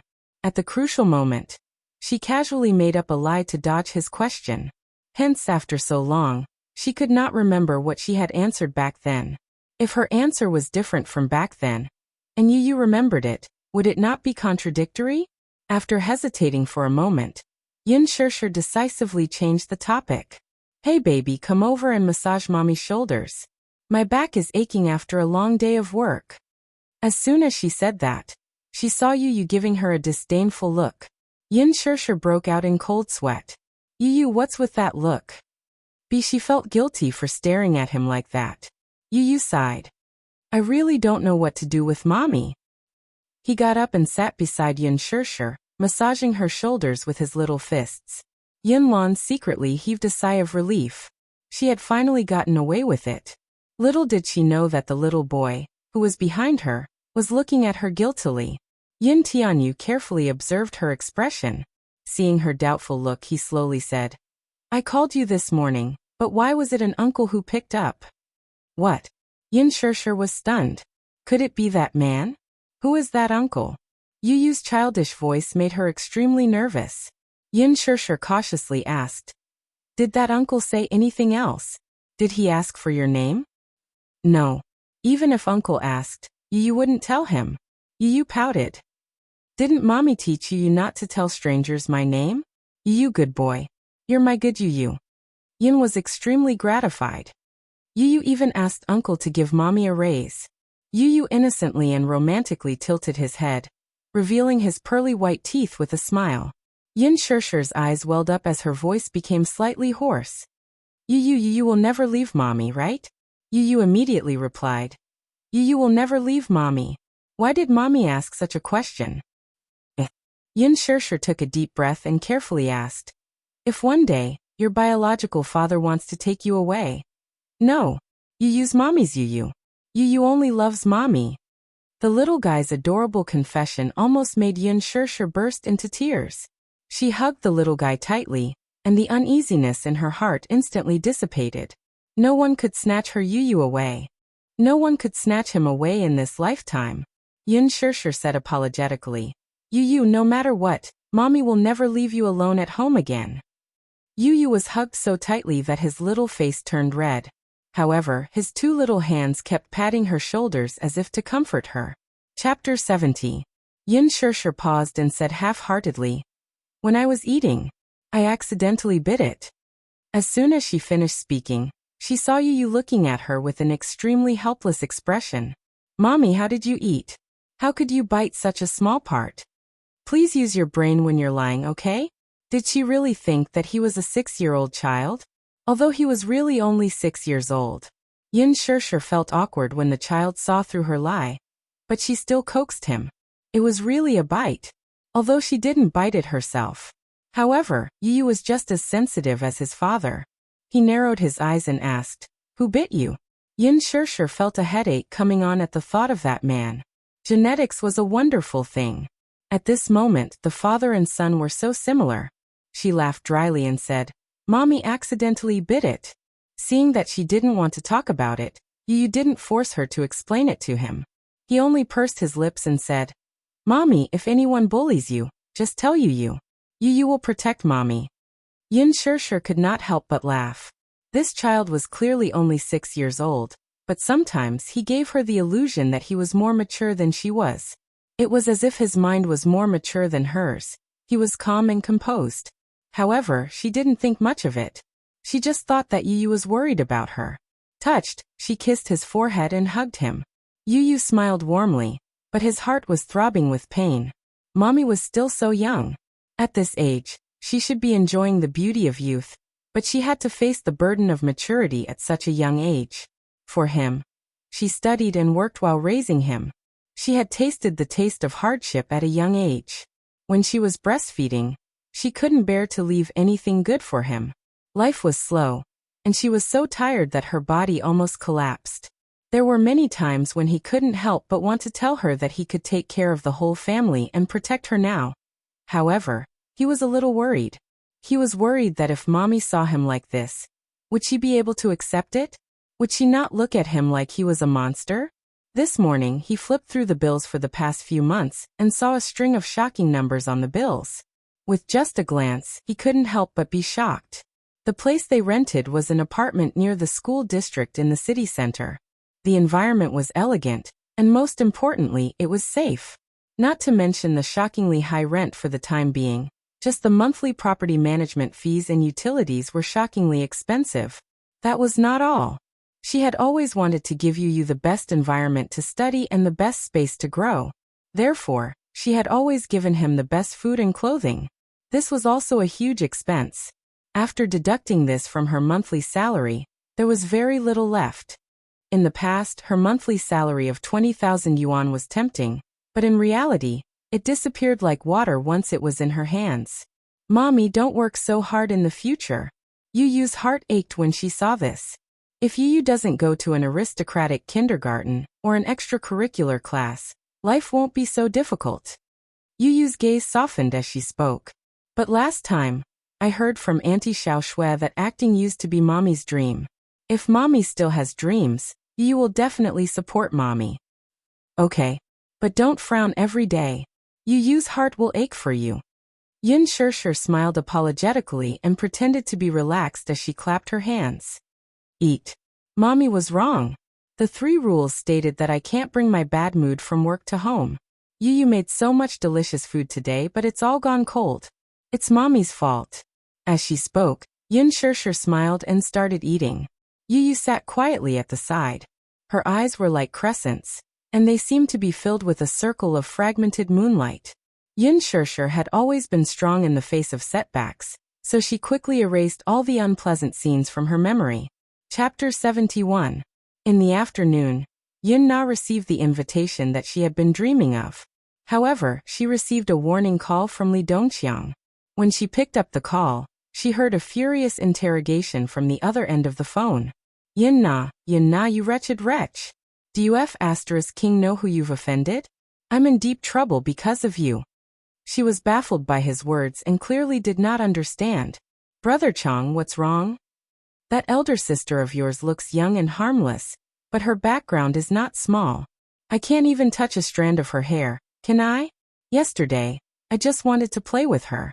I didn't even touch a finger of hers, but I almost lost an arm. I didn't expect her to have a sugar daddy. She caused me to offend the most important person in the capital. She almost killed me. Yun Na was a little confused. Brother Chang, what do you mean? Why can't I understand? You still don't understand? The man on the other side was furious as he shouted at her. Then I'll make it clear to you. Your sister has a sugar daddy behind her. As for who the sugar daddy is and what his identity is, it's not something a commoner like you has the right to ask. Yun Na was shocked when she heard that, but she smiled and said, Brother Chang, are you kidding? My sister is also a commoner. How could she have a sugar daddy? She also has a child from a previous marriage. I don't know which bastard she had with outside. How could a woman like her have a sugar daddy? You must be kidding. Yun Na's face was full of disgust when she thought of Yun Shishir. Wasn't she just a pair of used shoes? Was Brother Chang joking with her? How do you think she's you? Your sister's trash is the type of woman that many big bosses like. Let's not talk about it anymore. You owe me 200,000 this time, and you have to give it to me with interest. If you don't pay it back in 2 days, I'll go to your door and collect the debt. With that, he hung up the phone fiercely. Don't, Brother Chang. Yun Na was stunned. It was obvious that she had not recovered from her shock. At night, Yin Shirshir brought Yu back to the Yin family. Just now when she passed by Yin Na after entering the house, Yin Na saw her and got angry, so she bumped into her hard. Yin Shirshir almost fell to the ground. She clenched her fists and turned around. Her eyes were cold, and she was no longer as patient as before.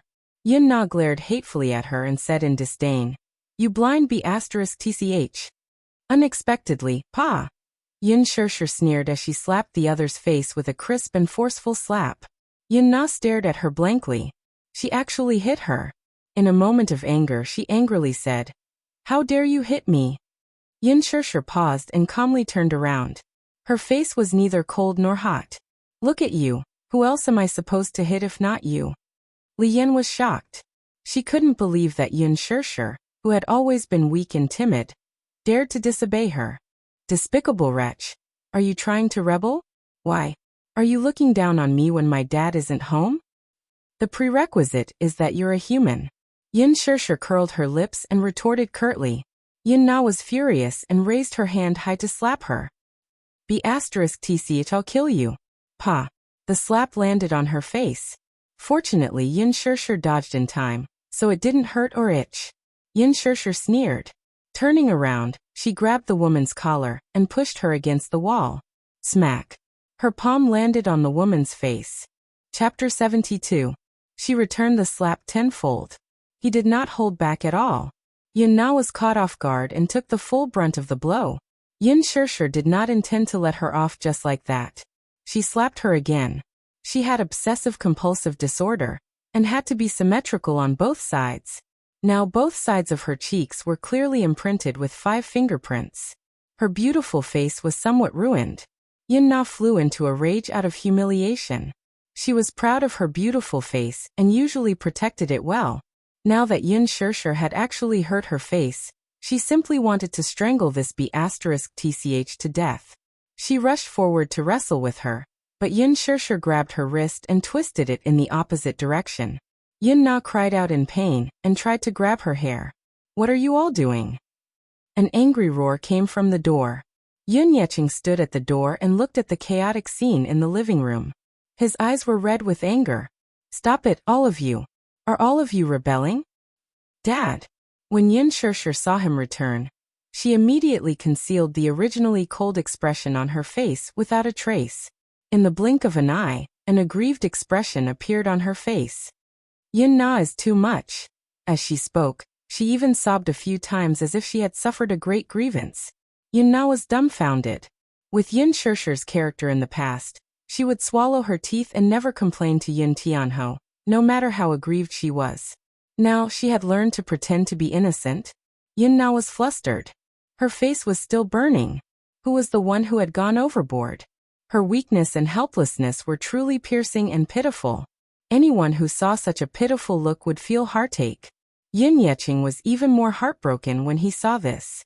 A pair of sharp eyes glared fiercely at Yin Na, causing her to shudder involuntarily.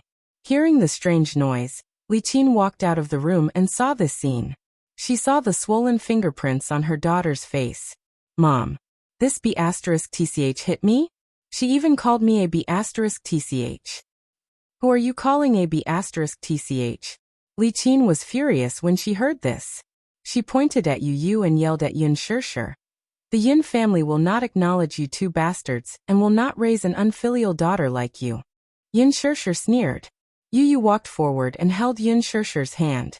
She turned to look at Wanfang and revealed a charming and deep smile on her handsome and adorable little face.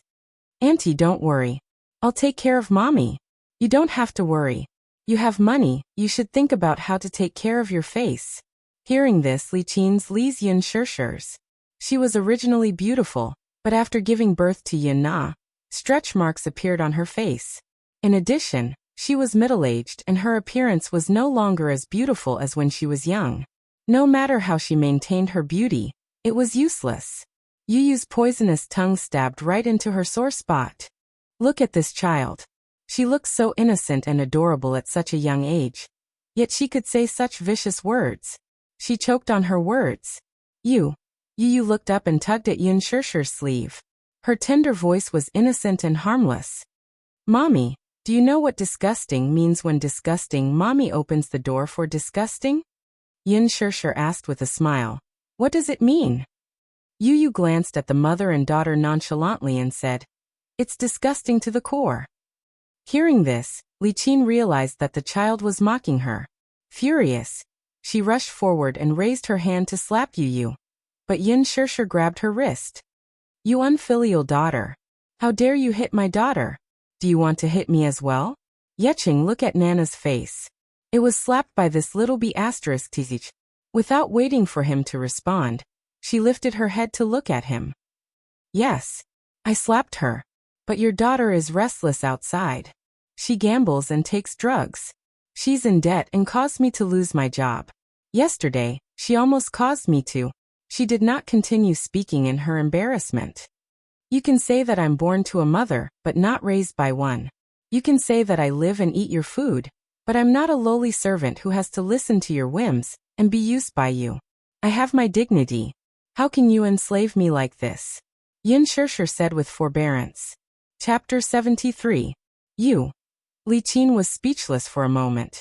These words coming out of her mouth were what Li Qin had told her in the past, and she actually remembered them all. In the past, Yin Shirshir was too weak and could be bullied by any Tom, Dick or Harry. Things were different now. She would no longer tolerate and give them a taste of their own medicine. Whatever they had treated her in the past, she would return it to them one by one. Li Qin could not take it anymore. She walked over and grabbed her arm, but before she could speak, Yin Shirshir glanced coldly at Li Qin's hand on her shoulder and expressionlessly ordered, Take your hand off me. Her tone was filled with inviolable arrogance. Li Qin was stunned and widened her eyes in shock. She was infuriated by her cold attitude. Do you still see me as your mother? Yin Shirshir snorted inwardly, but she put on a sweet smile and said, Didn't you say that I was born without a mother? You've never admitted that I'm your daughter, but now you're asking me if I see you in my eyes? Li Qin finally could not take it anymore and said unhappily, Humph. It's a good thing that your mother didn't raise you when she gave birth to you. Otherwise, she'd be angered to death to see you bring back a little b****-starred child. Yin Shirshir's cold eyes revealed a dangerous look. Ha! You should be more concerned about your daughter. Ask her what trouble she has caused you outside. Yin Na hurriedly fanned the flames and said, Dad, look at that. She's framing me? Yin Shirshir, you b****tch. Not only did you hook up with other men outside, you even imitated others and gave birth to a child out of wedlock, and even brought back an illegitimate child. How unfilial. How many people will point fingers at the Yin family if this matter gets out? They'll say that the daughter of the Yin family was spoiled by men outside, and gave birth to a b****-starred child alone. Now you're here to frame me for taking drugs outside. Do you have any evidence? This Yin Na had always been good at putting on a show. She was a two-faced villain behind the scenes. Ever since she was young, she liked to tease her, bully her, and ostracize her along with Li Qin. She even deliberately made up stories about her in front of Yin Yeching to sow discord between them. Dad, do you believe her, or do you believe me? Yin Shirshir stared at him, determined not to give in this time. Dad, don't listen to this bitch's nonsense. You have to believe me. I'm your biological daughter. Shut up. Yin Yeching could no longer hold himself back. He had always believed in Yin Shirshir unconditionally, because he had always seen her compromise for the greater good. He did not expect that she had suffered so much when he was not at home. Li Qin, I think you're getting worse and worse. Shirshir is still a child. You're so cruel and merciless. Where's your conscience? When Yin Yeching saw that Yin Na was not retorting and was only cowering in a corner guiltily, he naturally understood that she was feeling guilty. Sure. Gambling and taking drugs? Yin Na, you've really made Dad proud. It's not like that. Dad, let me explain. Yin Na said with teary eyes. Shut up. You b****-starred. Yin Yeching was so angry that his face turned pale. He gave Yin Na a hard slap across her face. That night, Yin Yeching gave Yin Na a hard slap in front of Li Qin for the first time.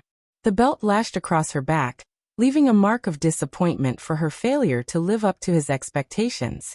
Even after leaving the Yin residence, Yin Shirshir could still hear the hoarse sobs of Yin Na, who was kneeling outside the living room door.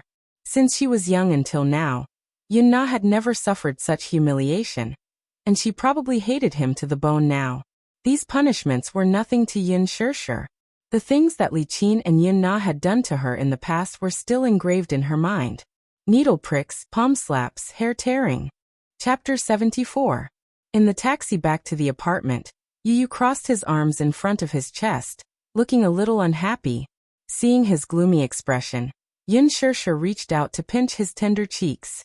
Yu, what's wrong? Are you unhappy? Yu snorted coldly. Mommy, they're all bullying you. I hate them. I hate Grandma. Yin Shirshir frowned. She knew that Yu's heart ached for her. Although this child was usually gentle and cute in front of her, she had long sensed that Yu was different from other children since he was young. Due to the hardships of his childhood, he was sometimes mature from a young age. In addition, he was born smart, so he could understand her situation very well. He was sensible and obedient, rarely being willful, and he was always on her side. She patted his little head and smiled. Mommy is the happiest person in the world with Yu, so don't bother about them. Yu pursed his lips and cupped Yunlan's cheeks with his little hands. Mommy, don't be sad. If anyone makes Mommy angry in the future, Yu won't be polite to them. Yin Shirshir didn't take it seriously, and only thought that he was joking. She couldn't help but laugh and tease him. Yu, good boy. Mommy didn't dote on Yu for nothing. Yu raised his brows and his tender lips curled up elegantly.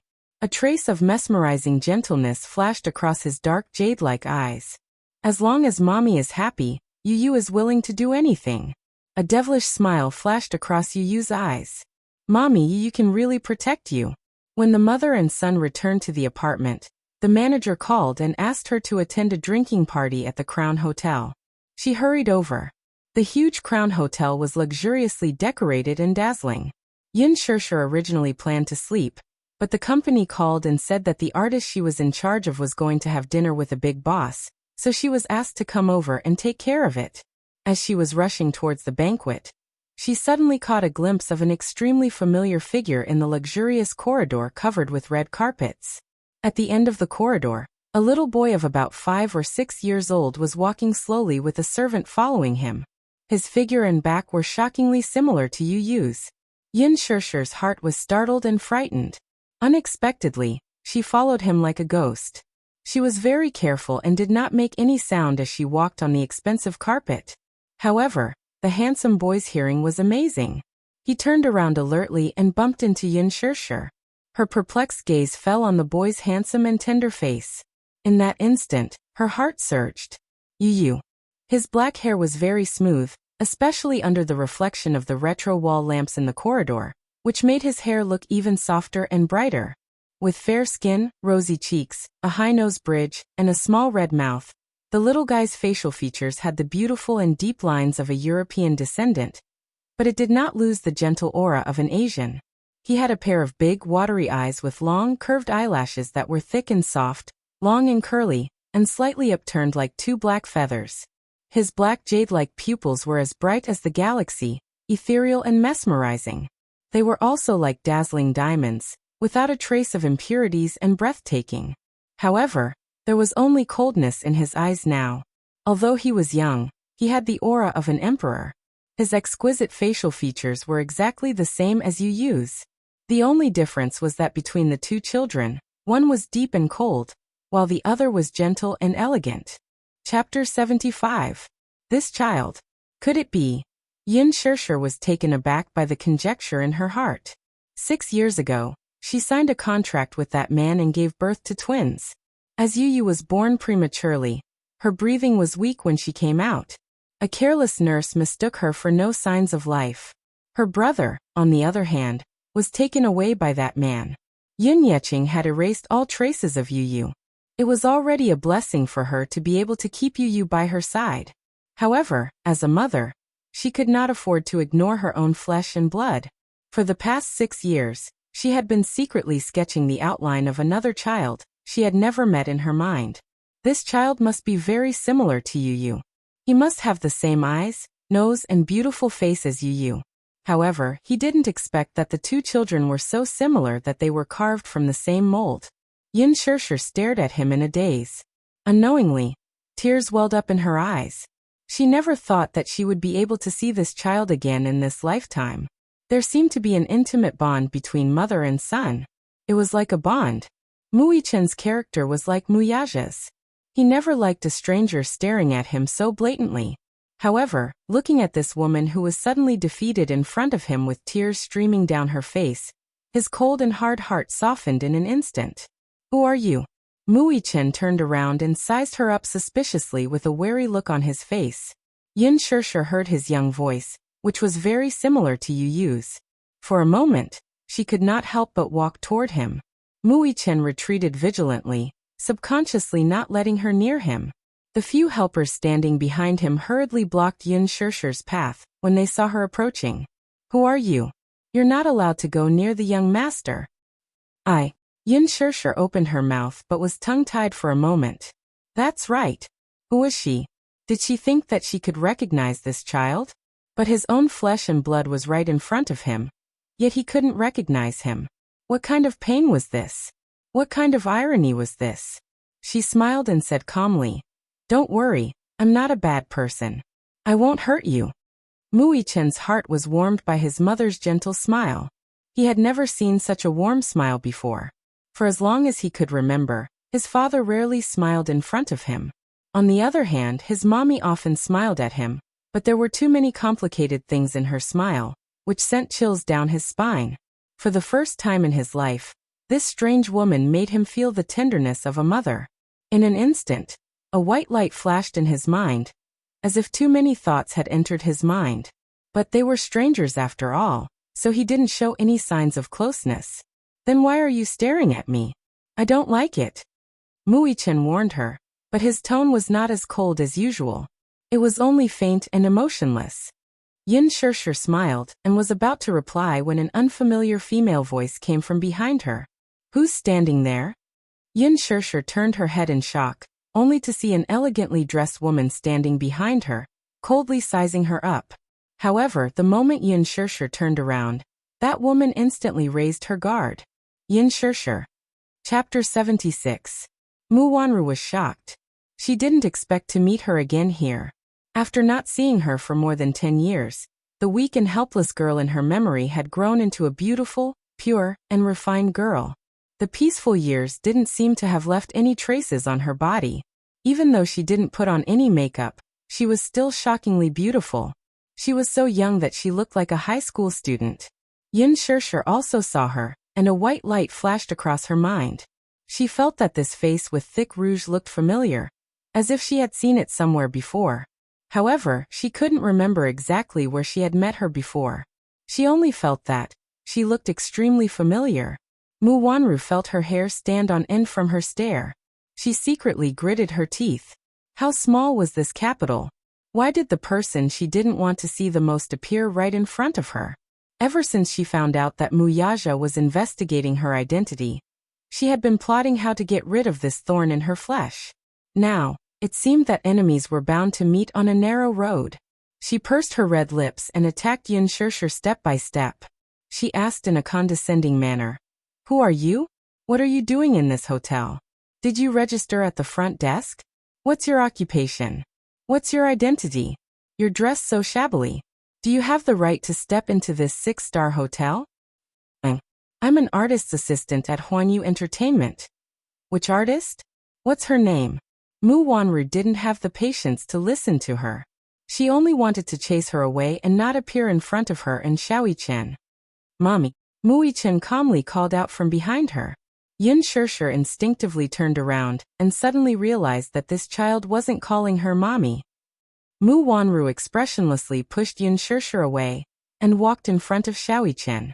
Her face was no longer cold and indifferent. Instead, it was filled with motherly tenderness. "What's wrong, baby?" Yin Shirshir looked at this scene and suddenly realized the woman's identity. She was the woman who slapped her in the villa 6 years ago. She was that man's fiancée. Because she was infertile, she chose to be a surrogate in order to continue the family line. That scene was still fresh in her mind. He still remembered that this woman looked down at him, as if she was looking at a lowly beggar. I'm tired. I want to go home, Xiao Yichen said briefly. He was a man of few words. Mu Wanru smiled and said, Good. I'll ask Auntie Gui to bring you back. Auntie Gui hurriedly stepped forward to take Xiao Yichen's hand, and was about to leave when the little fellow suddenly turned around and looked deeply at Yin Shishir. His thin lips were tightly pursed as he followed Auntie Gui out. Only Mu Wanru and Yin Shishir were left in the corridor. Yin Shishir reluctantly looked at Xiao Yichen's receding figure. Mu Wanru suddenly stood in front of her and looked at her arrogantly. Miss Yin, we meet again. Hello. Yin Shishir stepped back slightly. Her sharp aura was too piercing, so she had no choice but to keep a distance from her. How have you been these past few years, Miss Yin? Mu Wanru's thin lips curled into a cold smile. Her lukewarm greeting made Yin Shishir feel strange. Do you still remember me? I'm the young madam of the Mu family. We've met before. As Mu Wanru spoke, she approached her step by step. However, it seems like Miss Yin has completely forgotten the contents of the contract. His cold and mournful questioning caused people to tremble in fear. The last clause of the contract stated that Yin Shishir would lose custody of the child forever. Chapter 77. Yin Shishir's face was pale as she said slowly, I haven't forgotten any of the terms in the contract. Madam Mu, don't worry. I won't appear in your son's life. Really? You mean what you say? Yes. Yin Shishir gritted her teeth, her heart bleeding. Mu Wanru's face finally revealed a smile, but it was extremely cold. Then I hope that Miss Yin will not forget what you said today, and will not go against the terms of the contract. If I find out that you've come to disturb my son and me again, I'll make you regret it. She inched closer to Yin Shishir and warned her coldly. However, when they were so close, Mu Wanru could easily see the hickeys on her neck, and her gaze turned cold. Last night, Mu Yaja did not return. She had sent someone to investigate, and in the end, she saw him enter a suite in the hotel's CCTV. In the morning, Mu Yaja, who was dressed in a suit, left first. In the afternoon, a girl in a dress followed Mu Yaja's assistant out. Although her head was lowered and her face could not be seen clearly, regardless of whether it was her figure or her back view, it was exactly the same as this woman. At this moment, looking at the ambiguous hickeys on her neck, Mu Wanru could not help but let her imagination run wild. The more she thought about it, the angrier she became, and the veins on her forehead bulged. *TCH. She raised her hand and was about to slap her. However, a childish voice came from behind her. Mommy, I've been waiting for you for a long time. For some reason, Xiao Yichen had returned and coincidentally saw Mu Wanru raising her hand to slap her. He raised his voice to stop her. Mu Wanru was shocked.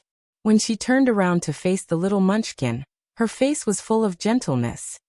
Yichen, didn't you ask Auntie Gui to bring you home? Mommy, aren't you coming home for dinner? Xiao Yichen sized her up with a strange expression. She didn't know if he was protecting Yin Shishir or for some other reason. But he said calmly, Daddy said that he'll come back for dinner tonight. Hearing this, Mu Wanru didn't want to waste any more time on Yin Shishir. She would have plenty of opportunity to verify the facts of what had happened last night. However, she would not let Yin Shishir off so easily. Sooner or later, he would make her disappear completely from the capital. This thorn must be completely eradicated. Thus Mu Wanru turned around and glared at her fiercely. Then, she picked up Xiao Yichen and left with him. Yin Shishir couldn't come back to her senses for a while. So this child's name is Yichen. For a moment, too many complex emotions surged in her heart. They were sour and bitter. It was such a heart-wrenching thing to see her own flesh and blood calling another woman mommy. However, she still remembered the terms of the contract from 6 years ago. After giving birth to this son, they were destined to be strangers for the rest of their lives. It was cruel, but she had to do it. The Mu family was big and had a big business. How could she compete with them? She didn't have the right to be this child's mommy. Yin Shishir took a deep breath, threw her thoughts to the back of her mind, and rushed to the dinner. On the roadside, a Bentley was parked at the intersection. This was a global limited edition car. One look and one could tell that the owner of this car was either rich or respectable. There was a black leather sofa and an expensive Saxon carpet under the feet. At the side, a small wine cabinet displayed expensive wine and vodka. Under the light, they shone brightly. Chapter 78. A man was sitting upright beside him. He was none other than the board representative of Luxy Holdings, Lee Hanlon. Lee Hanlon's facial features were very beautiful, handsome, and elegant. However, his expression was a little ugly, especially when he looked at the 6 or 7-year-old child beside him who was extremely mature. His expression became even more strange. He really did not expect that one of the most mysterious shareholders of Luxy Holdings was really a 6 or 7-year-old child. He did not believe it at first. How could it be? When he was 6 or 7 years old, he was still playing with mud. What was wrong with children nowadays? Had their genes mutated? He was so small and looked like he had just been weaned for a few years, yet he was already worth hundreds of millions. Luxy Holdings used to be a toy company in Europe that was on the verge of bankruptcy. A year ago, it was acquired by Hurricane Group. In a short period of time, it rose rapidly and became a world-class toy factory. Once Luxy Holdings toys were listed, they became popular all over the world. All the children were proud to own a toy from Luxy Holdings. Who would have thought that the toys that those children loved so much were actually developed by a 6-year-old child? Who would have thought that the biggest shareholder of Luxy Holdings was actually a little boy who had not even finished kindergarten? F***ck. It was too surreal. Who would believe it? However, that was the truth. This shareholder was always mysterious and unpredictable. No one had ever seen his face. He only knew that after Luxy Holdings was acquired by Hurricane Group, this shareholder was given power and 60% of the company's shares by Hurricane Group. He was the chief designer of the company's system that was still in development. Until 2 hours ago, when he was summoned by this mysterious shareholder and rushed over, he only saw a little kid who was not even as tall as his waist. When Yin Tianyu revealed his identity to him, Lee Hanlon lost his composure and screamed in disbelief. It was only when the little boy took out his voice changer that he verified his identity. If his real identity was revealed to the public, the board of directors would go crazy. Lee Hanlon was still a little confused. Yu took a straw and sipped on his cola. He lowered the car window slightly and caught a glimpse of a familiar figure from the corner of his eye. It was extremely familiar. Rather than saying that it was familiar, it would be better to say that it was exactly the same. At the end of his line of sight was a little boy in the same grade as him. A woman was holding his hand as they walked to the front of the Lincoln, and the woman carried him into the car. The little boy was wearing a small suit, and his back was cold. He could only vaguely see his exquisite facial features, which were extremely similar to his, except that his eyebrows were extremely cold. Yin Tianyu's eyes widened in a daze as he furrowed his brows. Why did this boy look exactly like him? The Lincoln started moving slowly. Yin Tianyu immediately ordered, "Follow that Lincoln in front." Director Yin. Lee Hanlon quickly corrected himself and said respectfully, "What's wrong?" "Keep up." Yin Tianyu ordered in a tone that brooked no objection. "Yes." The Bentley quickly started, stepped on the accelerator, and caught up with the Lincoln. Following closely behind, the distance between them was not far. Yin Tianyu, who was sitting in the back seat, slowly asked, "Have you found out anything about the person I asked you to investigate a few days ago?" "Yes, all the information is here." Lee Hanlon respectfully handed over the materials. Yin Tianyu casually took the thick stack of information and flipped through it expressionlessly. The more he read, the more solemn his eyes became. The Lincoln drove into the capital's wealthy district, Champagne Lake. This was where the most expensive villas in the capital were located.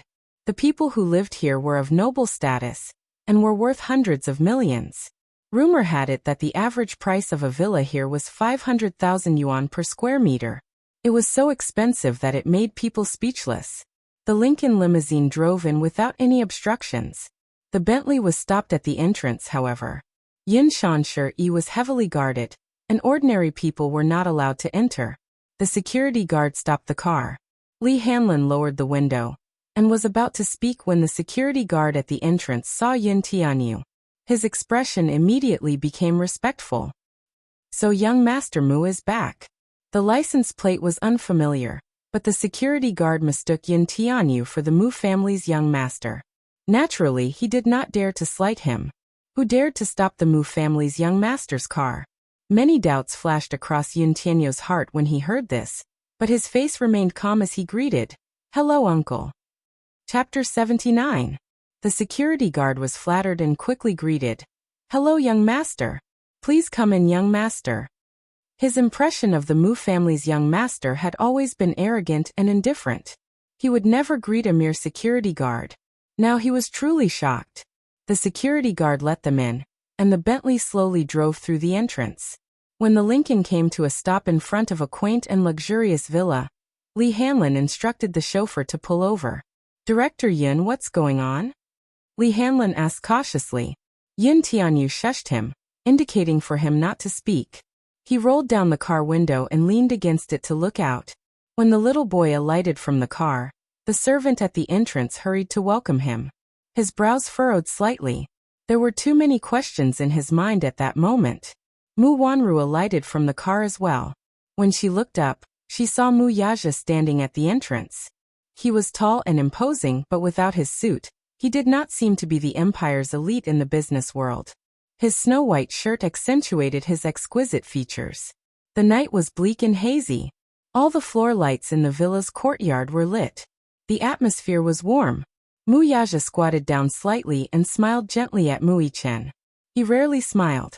Usually he did not smile and always gave others the impression of coldness.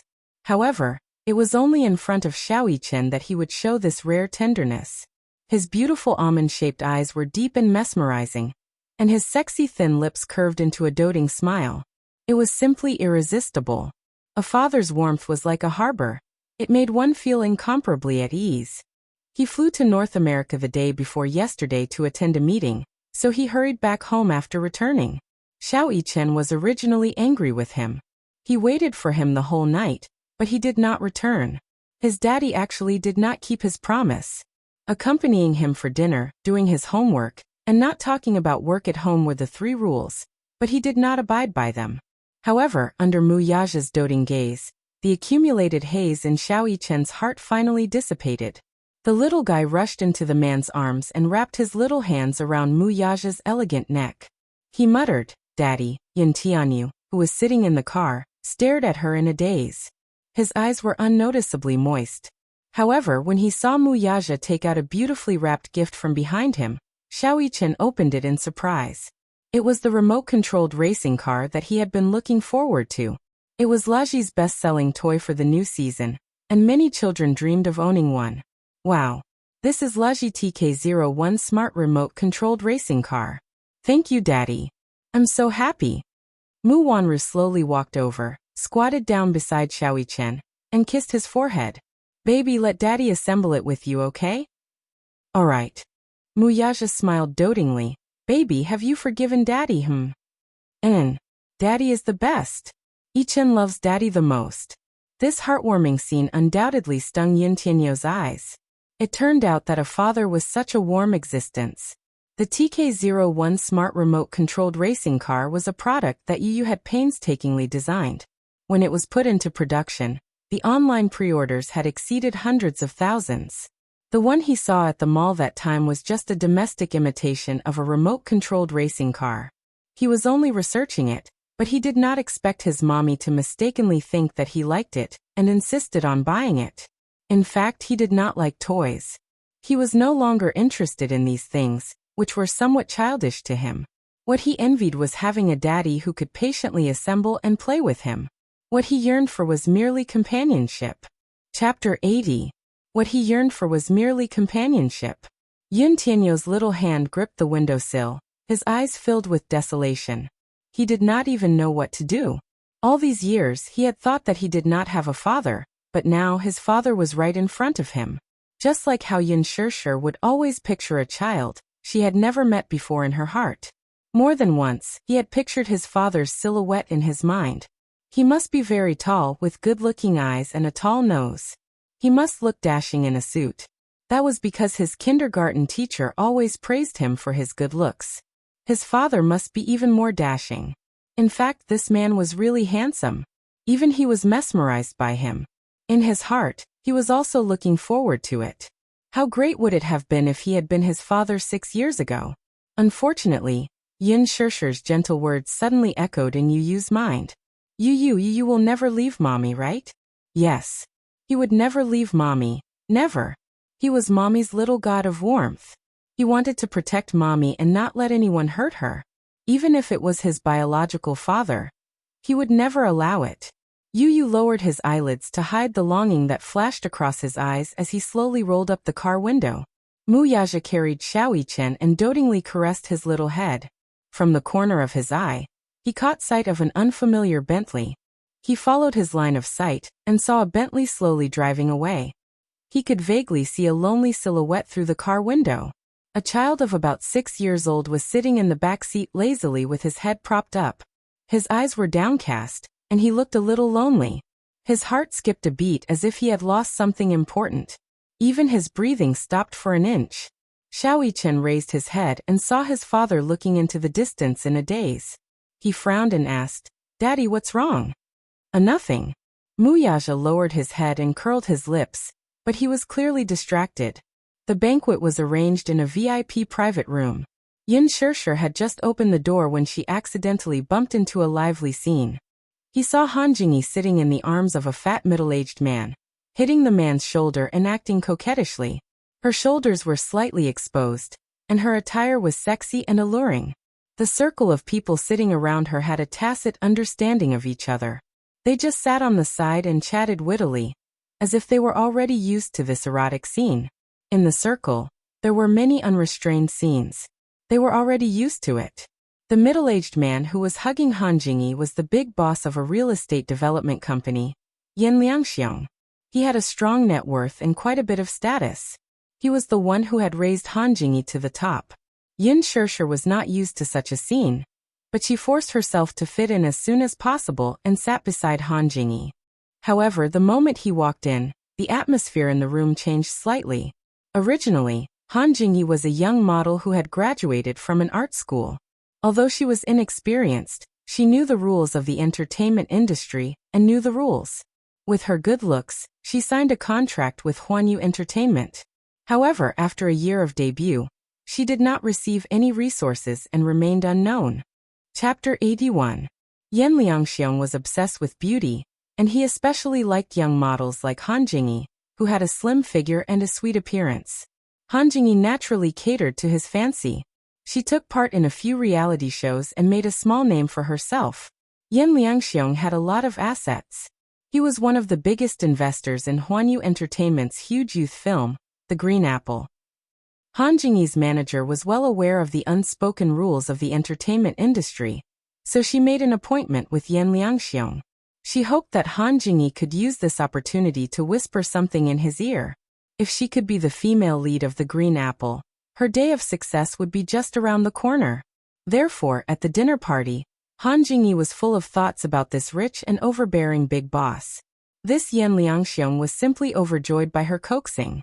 Seeing that the female lead was about to be finalized, Han Jingyi thought. However, when Yin Shishi entered the private room, everyone's eyes fell on her. At this moment, no one was looking at how Han Jingyi was acting coquettishly. Even Yen Liangxiong, who had been aroused by Han Jingyi a moment ago, had lost interest in the young model in his arms. He actually had evil thoughts about Yin Shishi. He had never seen such a pure and otherworldly girl in the world. This is... Yen Liangxiong's voice was soft, as if he was afraid of scaring this fairy-like girl. Han Jingyi's face was full of embarrassment. She had finally coaxed Yen Liangxiong into beaming with joy, but in the blink of an eye, this man's thoughts were no longer with her. She was indignant. She looked at Yin Shishi angrily and said disdainfully, "Oh, this is my new assistant. She's new and doesn't know any better. Why didn't she propose a toast when she came? Are you looking down on President Yen?" When Yin Shishi heard this, her eyes were filled with panic. She hurriedly said, I can't drink." She couldn't hold her liquor and was drunk after 2 glasses. She had never experienced such a scene. Her voice was low, like a lost deer. She was very guilty, but because of her delicate voice, it was very pleasant to the ears. Liangxiong looked at her tender and white face. And because of that delicate and lovable voice, his imagination ran wild. A girl like Yin Shirshir, pure and innocent, was rarely seen in the entertainment industry. Even if there were pure girls, they would be tainted by this big vat of dye. Otherwise, they would be faking it. However, a man could tell at a glance whether a woman was pretending or not. Especially a veteran in love like Yan Liangxiong, he was even more certain that this girl was a rare and precious stunner. This girl was beautiful and had a delicate temperament. What was even more commendable was that she lacked the exaggeration of those female artistes in the circle and had a pure and refined air about her. If he could capture her, then those little wild models in the entertainment industry, who couldn't wait to throw themselves at his door and use all sorts of schemes to climb into his bed, wouldn't even be able to enter his eyes. Just thinking about it made his body heat up. Yan Liangxiong's heart could not help but itch. Yan Liangxiong looked at Yin Shirshir with reddened eyes. "You can't drink. That's an excuse, right?" As Yan Liangxiong said this, he actually pushed Han Jingyi to the side. Then he leaned closer to her and sized her up with an extremely strange gaze. That explicit gaze made Yin Shirshir's scalp tingle. Even so, she still put on an excellent professional integrity. She cursed this old pervert in her heart and looked down. Chapter 82. I really can't drink. I'm allergic to alcohol. 1 glass and I'll get drunk. Just drink a little. Yan Liangxiong was obviously unhappy with her refusal. She can't drink? That's right. It would be much easier to deal with this woman when she was drunk. Han Jingyi, who was pushed aside, was so angry that her face turned red. Who found her an assistant? She was obviously the reincarnation of a vixen who was here to seduce men. Yin Shirshir was shocked by the scene of her being forced to drink. It wasn't that she had never entertained clients before, but she had always used tea as a substitute for alcohol. No one had ever forced her to drink. Now that she was facing this situation, she was a little stunned. Han Jingyi saw that Yan Liangxiong's thoughts were all on Yin Shirshir, and she hated her to the extreme. Why was this new assistant so beautiful?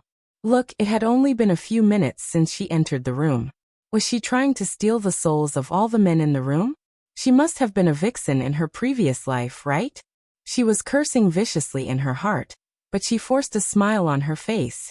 President Yan, why do you have to lower yourself to the same level as a mere assistant? It's fine if she doesn't know how to drink. She's not even willing to give you face, President Yan. She's obviously looking down on you. Please calm down. I'll fire her right away. She originally thought that by fanning the flames, Yan Liangxiong would be furious at Yin Shirshir for not knowing what was good for her. However, in the next moment, Yan Liangxiong's reaction left her dumbfounded. Fire her for? This little assistant is so fun. She hasn't seen the world yet. She'll get used to it after seeing more of it. As he spoke, he suddenly thought of something and said meaningfully, Jingyi, didn't you want the resources for the green apple? If you can get your assistant to drink a few glasses with me, I'll make the final decision on the female lead. Han Jingyi almost vomited blood when she heard that. She was about to vomit blood. This movie could be said to be a star-studded movie. Many A-list female stars were lining up to be cast, but none of them were able to make it. After much persuasion, she was lucky enough to hook up with a rich big boss who happened to be the investor of this movie. She was already wild with joy. In order to get the resources for the female lead, she had pestered him many times. She had tried to coax and pester him several times, but to no avail. How could he just let this Yin Shirshir accompany him for a few drinks and seal the deal? No matter how stupid a person was, they knew what Yan Liangxiong was thinking about Yin Shirshir. Han Jingyi was so angry that she wanted to flip the table. The smile on her face was almost distorted. She had racked her brains to get him and tried her best to climb into his bed, but in the end, she couldn't even compare to a few glasses of wine from an unknown Yin Shirshir. It was obvious that he wanted to send her flying. However, on second thought, Han Jingyi realized that if a few glasses of wine could be exchanged for the female lead role, it would be a waste of effort. Since Yan Liangxiong wanted to dump her, so what? She wasn't willing to suck up to him. The entertainment industry was so big, so how could there not be many rich bosses? She could just look for another sugar daddy. With this role, she would be able to get in touch with higher-level aristocrats.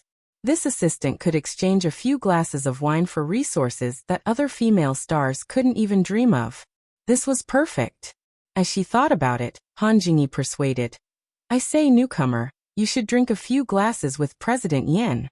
Take it as giving President Yin face. If he's happy, he won't treat you badly.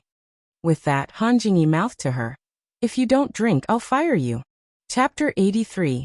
Can I have a glass of wine? I can only drink one glass. Yin Shishir said carefully. Yan Liangxiong liked to look at her tender expression and laughed heartily. Okay. One glass it is. You have to drink it all in one go, or it won't count. Yin Shishir gritted her teeth and made up her mind. She picked up the glass of wine in front of her and drank it all in one go. With just one glass, she choked until her face and ears turned red, and a blush appeared on her ears. Woo! This wine was extremely spicy. Her eyes turned red, and her body suddenly heated up. Looking at her flushed face, Yan Liangxiong's eyes were about to stare straight. That burning gaze never left her body, and it stared at her until she felt like she was being pricked by needles. At this moment, footsteps came from outside the door. Knock, knock. Someone knocked on the door elegantly, and the door of the private room was slowly pushed open. A cold gust of wind blew in through the door. Yin Shishir was tipsy, and she was a little dizzy. Out of the corner of her eye, she caught a glimpse of someone walking in. Looking in the direction of the sound, she saw a tall figure walking into the private room. She was stunned. What greeted her eyes was a pair of black high-grade handmade leather shoes. The sound of the shoes hitting the ground was crisp and powerful. The man's steps were elegant and calm. He wore a pair of straight and slender trousers, paired with a dark red high-end shirt, and his fair skin accentuated a taboo charm of beauty. His gentle and refined temperament was immediately revealed. Looking carefully, the man's slightly open collar revealed two jade-like collarbones. A platinum necklace hung on his beautiful and delicate neck. It was a simple outfit, but it was stunning. One had to know that not every man could make red look so coquettish and beautiful. Yin Shishir was a little drunk. She felt that her neck was a little stiff, so she couldn't raise her head to look at the man's face. It was only when he came closer that she saw his face. The nobility and arrogance in his gestures, and the trace of melancholy in his eyes. This was the first feeling that this man gave her. His fair face had been washed away. His facial features were deep and exquisite, with distinct edges and corners. It was as if he had been carefully carved by the gods. Elegant eyebrows, long and narrow eyes, and sexy lips. This kind of beauty was difficult to describe with words.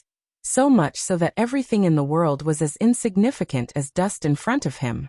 He looked very young, clearly only around 25 years old, but he gave off an extremely mature and steady feeling. That kind of maturity was not an appearance, but a bearing that came from his bones, which did not match his age. She took a deep look at him, and felt that there was a hint of the vicissitudes and coldness that belonged to his youthful appearance. It was complicated, deep, and hard to figure out. Her delicate face stunned Yin Shishir. How could she not be familiar with this cold man in front of her? In the current entertainment industry, Gu Xingze was definitely one of the best in terms of qualifications and net worth. He had created an era that belonged only to him, Gu Xingze. At the mention of this man, his glorious background was the center of attention. He had been discovered by talent scouts when he was studying abroad at the age of 15, because of his stunning good looks. He was invited to sign with an entertainment company, and then he made his debut with a record. His first record sold over 10 million copies, and his first movie was a Hollywood blockbuster. He became famous overnight and won various awards at the Oscars Film Festival.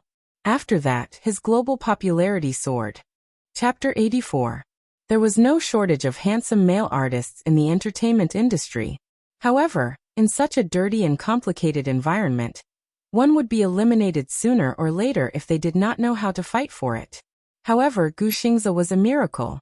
It was not only because of his enviable handsome face, but also because of his exceptional acting talent and magnetic voice. Gu Xingze became an instant hit from the moment he debuted. From a handsome and delicate young idol with immature acting and singing skills to a superstar who had dabbled in all three fields of film, television, and singing, he had 10 platinum records and was even known as the box office bomb at the beginning of the century. Whether it was his acting or singing skills, he had already honed them to perfection. In the 10 years since his debut, Gu Xingze had become an immortal legend in the entertainment industry. He was also the only person who could represent the domestic entertainment industry, and was a milestone in the domestic entertainment industry. The entertainment industry was filled with waves and sand, but his status as a superstar had not been shaken for 10 years. His journey to stardom had been so smooth that many people were jealous of him. There were countless legends about him. In this industry, 10 years was an era. However, the end of Gu Xingze's era was still far away. But why would he appear here? Once he saw him, Yan Liangxiong immediately stood up and greeted him warmly. He shook his hand. His assistant, who was standing beside him, quickly stepped forward and apologized profusely. President Yan, I'm so sorry. Haha, it's rush hour now. I'm sorry to have delayed you on the way. Everyone knew that Yan Liangxiong was a person who had a strong sense of time. He had always been prejudiced against people who were late. No one was an exception. It was already late. Gu Xingze was stuck in traffic when he received his call. He had arranged to meet Gu Xingze at a hotel to discuss the female lead. Gu Xingze was also one of the film's producers. Although he was engrossed in memorizing the script and had a hard time coming up with his lines, he did not want to neglect this hard-to-please boss and hurried to meet him. However, he was still a little late. Director Yan, why did you ask to meet me here? Is there a reason? Gu Xingze was puzzled. The handover had already been settled, the script had been planned, the actors had been decided, and the sponsors had been decided. What else was there to rush him over in such a hurry? Haha. Xingze, let's sit down and talk. Let me introduce you to someone. Yan Liangxiong turned sideways and invited him to take a seat. Only then did Gu Xingze notice that there was another woman sitting in the private room. Her posture was elegant and her makeup was exquisite. However, there was no aura around her. There was admiration and yearning in her eyes as she looked at him. Han Jingyi wanted to be his female lead even in her dreams.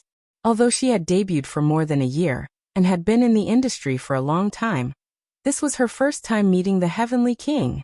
The real person was even more dazzling and handsome than the photos in the magazines. Han Jingyi didn't drink much, but she felt a little drunk. Gu Xingze had the kind of temperament that could intoxicate any woman. How many women yearned for a male god like him? Seeing this, Gu Xingze could not help but feel suspicious. He looked at Yan Liangxiong meaningfully and waited for him to introduce her. Out of the corner of his eye, his gaze landed on Yin Shishir. At that moment, she was already very drunk, but she stubbornly pursed her lips. Her fingertips were clenched tightly on the table. He did not know what she was angry about. Chapter 85. Han Jingyi wanted to be his female lead even in her dreams. Although she had debuted for more than a year and had been in the industry for a long time, this was her first time seeing the Heavenly King in person. He was even more dazzling and handsome in person than in the photos in the magazines. Han Jingyi did not drink much, but she felt a little drunk. Gu Xingze had a temperament that could make women drunk. How many women yearned for such a male god? Gu Xingze saw this and could not help but feel suspicious. He looked at Yan Liangxiong meaningfully, waiting for him to introduce her. Out of the corner of his eye, his gaze landed on Yin Shishir. At this moment, she was already very drunk, but she stubbornly pursed her lips. Her fingertips were clasped tightly on the table, and he did not know what she was angry about. Her eyes were red, and there was a clear mist at the bottom of her eyes. The emotions on her face were constantly changing. Forbearance, stubbornness, embarrassment at that moment. She seemed to have stunned his gaze. For some reason, a scene from the script seemed to appear in front of Gu Xingze's eyes. The female lead and the male lead had an argument. They got drunk in the bar, one glass after another, and cried bitterly in the noisy music. In the end, they stubbornly endured it. At that moment, they restrained themselves and their hearts broke without a trace. Yin Xiachuan. This girl was Yin Xiachuan. Just as he was stunned, Yan Liangxiong interrupted his daze. Xingze, let me introduce you. This is Huanyu Entertainment's new artiste, Han Jingyi. Yan Liangxiong smiled and leaned closer to him, whispering, Xingze, you've met her. She's pretty, right? I'm sure she has a bright future ahead of her. Please promote her in the future. In other words, Was he going to support her? Gu Xingze frowned slightly. His thin lips parted, but he did not say anything in the end. Han Jingyi looked shy and slowly reached out her hand to him. However, Gu Xingze did not even look at her. He had always been proud and arrogant. He never gave face to people he did not approve of. It just so happened that there were quite a few people in the entertainment industry who fell for such a proud and aloof personality. Speaking of which, no matter how beautiful this Han Jingyi was, she was at most an unknown newcomer, right? There was no spiritual energy in her temperament. She was like an empty puppet. What ability did she have to make Yan Liangxiong praise her so much when she had just debuted? Could it be that he had used the unspoken rules to get to her position? There was contempt in Gu Xingze's eyes. Beautiful? Is there something wrong with General Manager Yan's taste? Gu Xingze's mouth was full of poisonous thorns. With her looks, even if President Yan likes her, she won't be able to enter my eyes. President Yan, don't think that you can promote the woman you've slept with just because you want to. It's not up to you to decide the female lead of this movie. You know, I'm also one of the producers of this movie. Yan Liangxiong was taken aback, and his expression turned a little awkward. Ridiculing the woman he was playing with in front of him more or less put him on the spot. Gu Xingze had been in the industry for many years. He had a strong backing and a high net worth. Naturally, he did not dare to offend him. However, this kind of humiliation also made him lose face. When Han Jingyi heard this, she was as stiff as a rock. The male idol in her heart actually ridiculed and humiliated her in front of so many people, making her lose face. Chapter 86. Xingze. Don't call me Xingze. Do we know each other well? Gu Xingze looked at her coldly. Yan Liangxiong could not put down his pride and immediately gave her a look. Han Jingyi quickly raised her wine glass and toasted him. I'm sorry, Mr. Gu. I don't know how I have offended you. If I have offended you in any way, I hope that you will forgive me. However, her pitiful apology only made Gu Xingze more disgusted. Don't. The wine you're toasting is dirty. Han Jingyi was stunned. She felt as if she had been smashed to pieces. Earlier, she had heard rumors that Gu Xingze was as arrogant as a king. Sometimes he would not give face to those he detested, and his mouth would be poisonous. Now, she had experienced it for herself. Moreover, President Yan, is there something wrong with your taste? This woman is tacky and smells of rouge.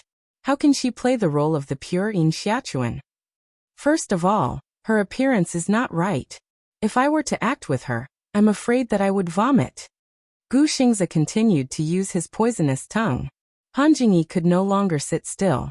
Why was this Gu Xingze's mouth full of poisonous thorns? He was mocking her as if she was worthless. There were so many female celebrities in the entertainment industry. How many of them relied on their own abilities to get to where they were? Didn't they rely on flattery? She was so angry that she was about to cry. Gu Xingze snorted when he saw her trying to act pitiful. She wanted to be his female lead and climb up his social ladder? Dream on. Why? Do you still feel wronged? Gu Xingze's face was cold. If you know what's good for you, you'd better quit the production of the green apple. Otherwise, I won't be in the mood to work when I see you. After a pause, his gaze fell on Yin Shishir, who looked a little confused. He was stunned. What's your name? Yin Shishir saw that Gu Xingze was asking for her name. Although her mind was still in a daze, she sat up straight and said nervously, Hello. My name is Yin Shishir. I'm Miss Han Jingyi's assistant. Are you her assistant? Gu Xingze was a little surprised. He had thought that she was a newcomer who had just signed a contract. She was pure and beautiful, untainted by filth, and very much in line with the temperament of the female lead in his heart. The Yin Xiachuan in his heart was exactly the same as her. Gu Xingze shook his head. His beautiful eyes curved and a warm smile appeared on his face. She's so clean and pretty. Why did she become the assistant of a nobody model? How useless. I also just found a job today. Gu Xingze glanced at Han Jingyi, whose face was getting darker and darker, and sneered. She won't be able to become famous. You'll have no future if you follow her. As for you, you're so much prettier than her. If you enter the entertainment industry, you'll definitely be popular. Han Jingyi's eyes widened in shock. How could Gu Xingze? With such a beautiful mouth, He had degraded her to the bottom of the valley, and then praised an unknown assistant to the sky? Where was she supposed to put her face? Yin Shirshir had not yet recovered from the alcohol. When she heard this, she hurriedly waved her hand and said, "I can't." "Why not?" Gu Xingzi smiled elegantly and said slowly, "Your temperament is just right for the female lead in my heart." Bang! Han Jingyi could not take it anymore. She slammed the table and stood up. She looked at Gu Xingzi with a gloomy face and sneered. "Gu Xingzi, have you said enough?" Chapter 87. She had drunk some wine earlier and was a little tipsy. With Gu Xingzi flattering her and belittling her, she was naturally unhappy, especially after being belittled by her idol. With the alcohol in her system, she decided to let it all out.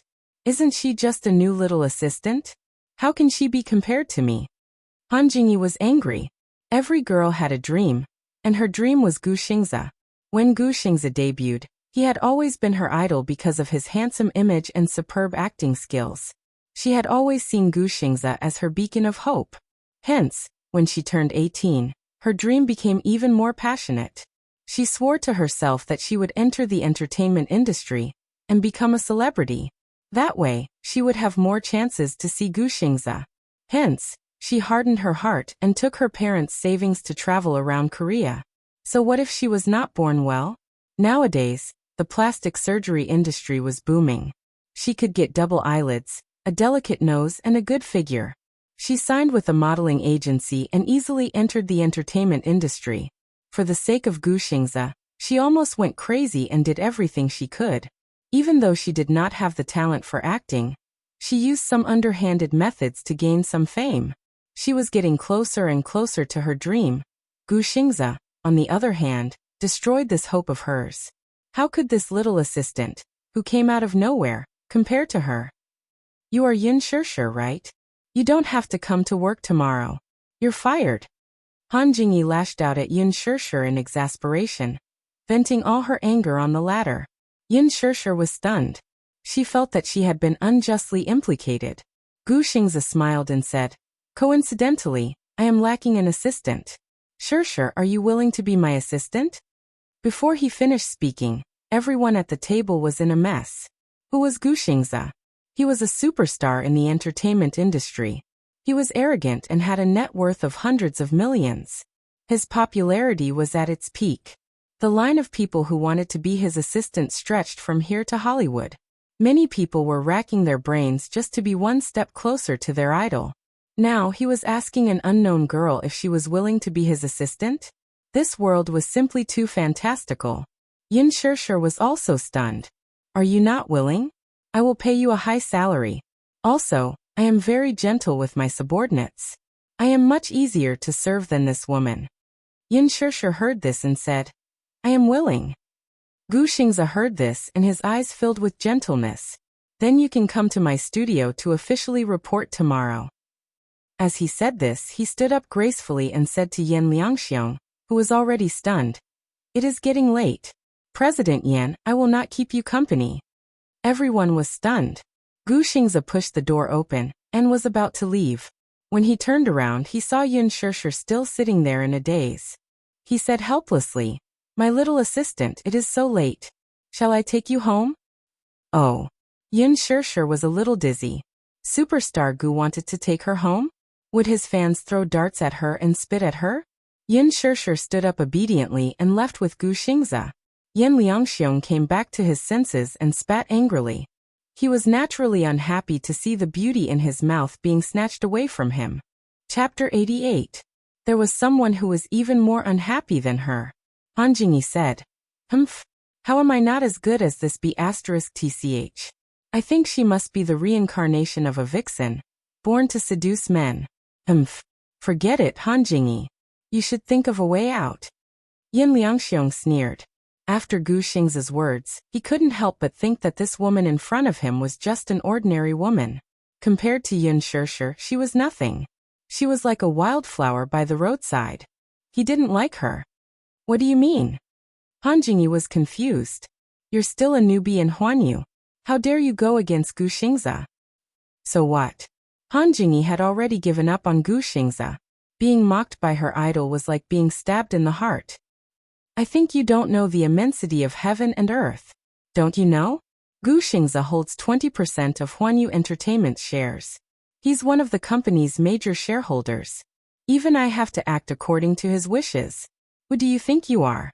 How dare you slam the table with him? Don't even think about working in this industry anymore. Wait for your contract to be terminated tomorrow. What? Gu Xingze is a major shareholder of Huanyu? Oh my god. Han Jingyi gritted her teeth. She was so regretful that her intestines were turning green. President Yan, what should I do? I don't want to be fired. Han Jingyi cried and begged. I can't save you. Look at you. You have big boobs but no brains. You don't think before you speak. You're making me unhappy. Yan Liangxiong waved his hand and left. Just as he left the hotel, Gu Xingze turned around. Yin Shishir walked unsteadily and bumped into his chest. Ouch. She rubbed her forehead. She was a little dizzy.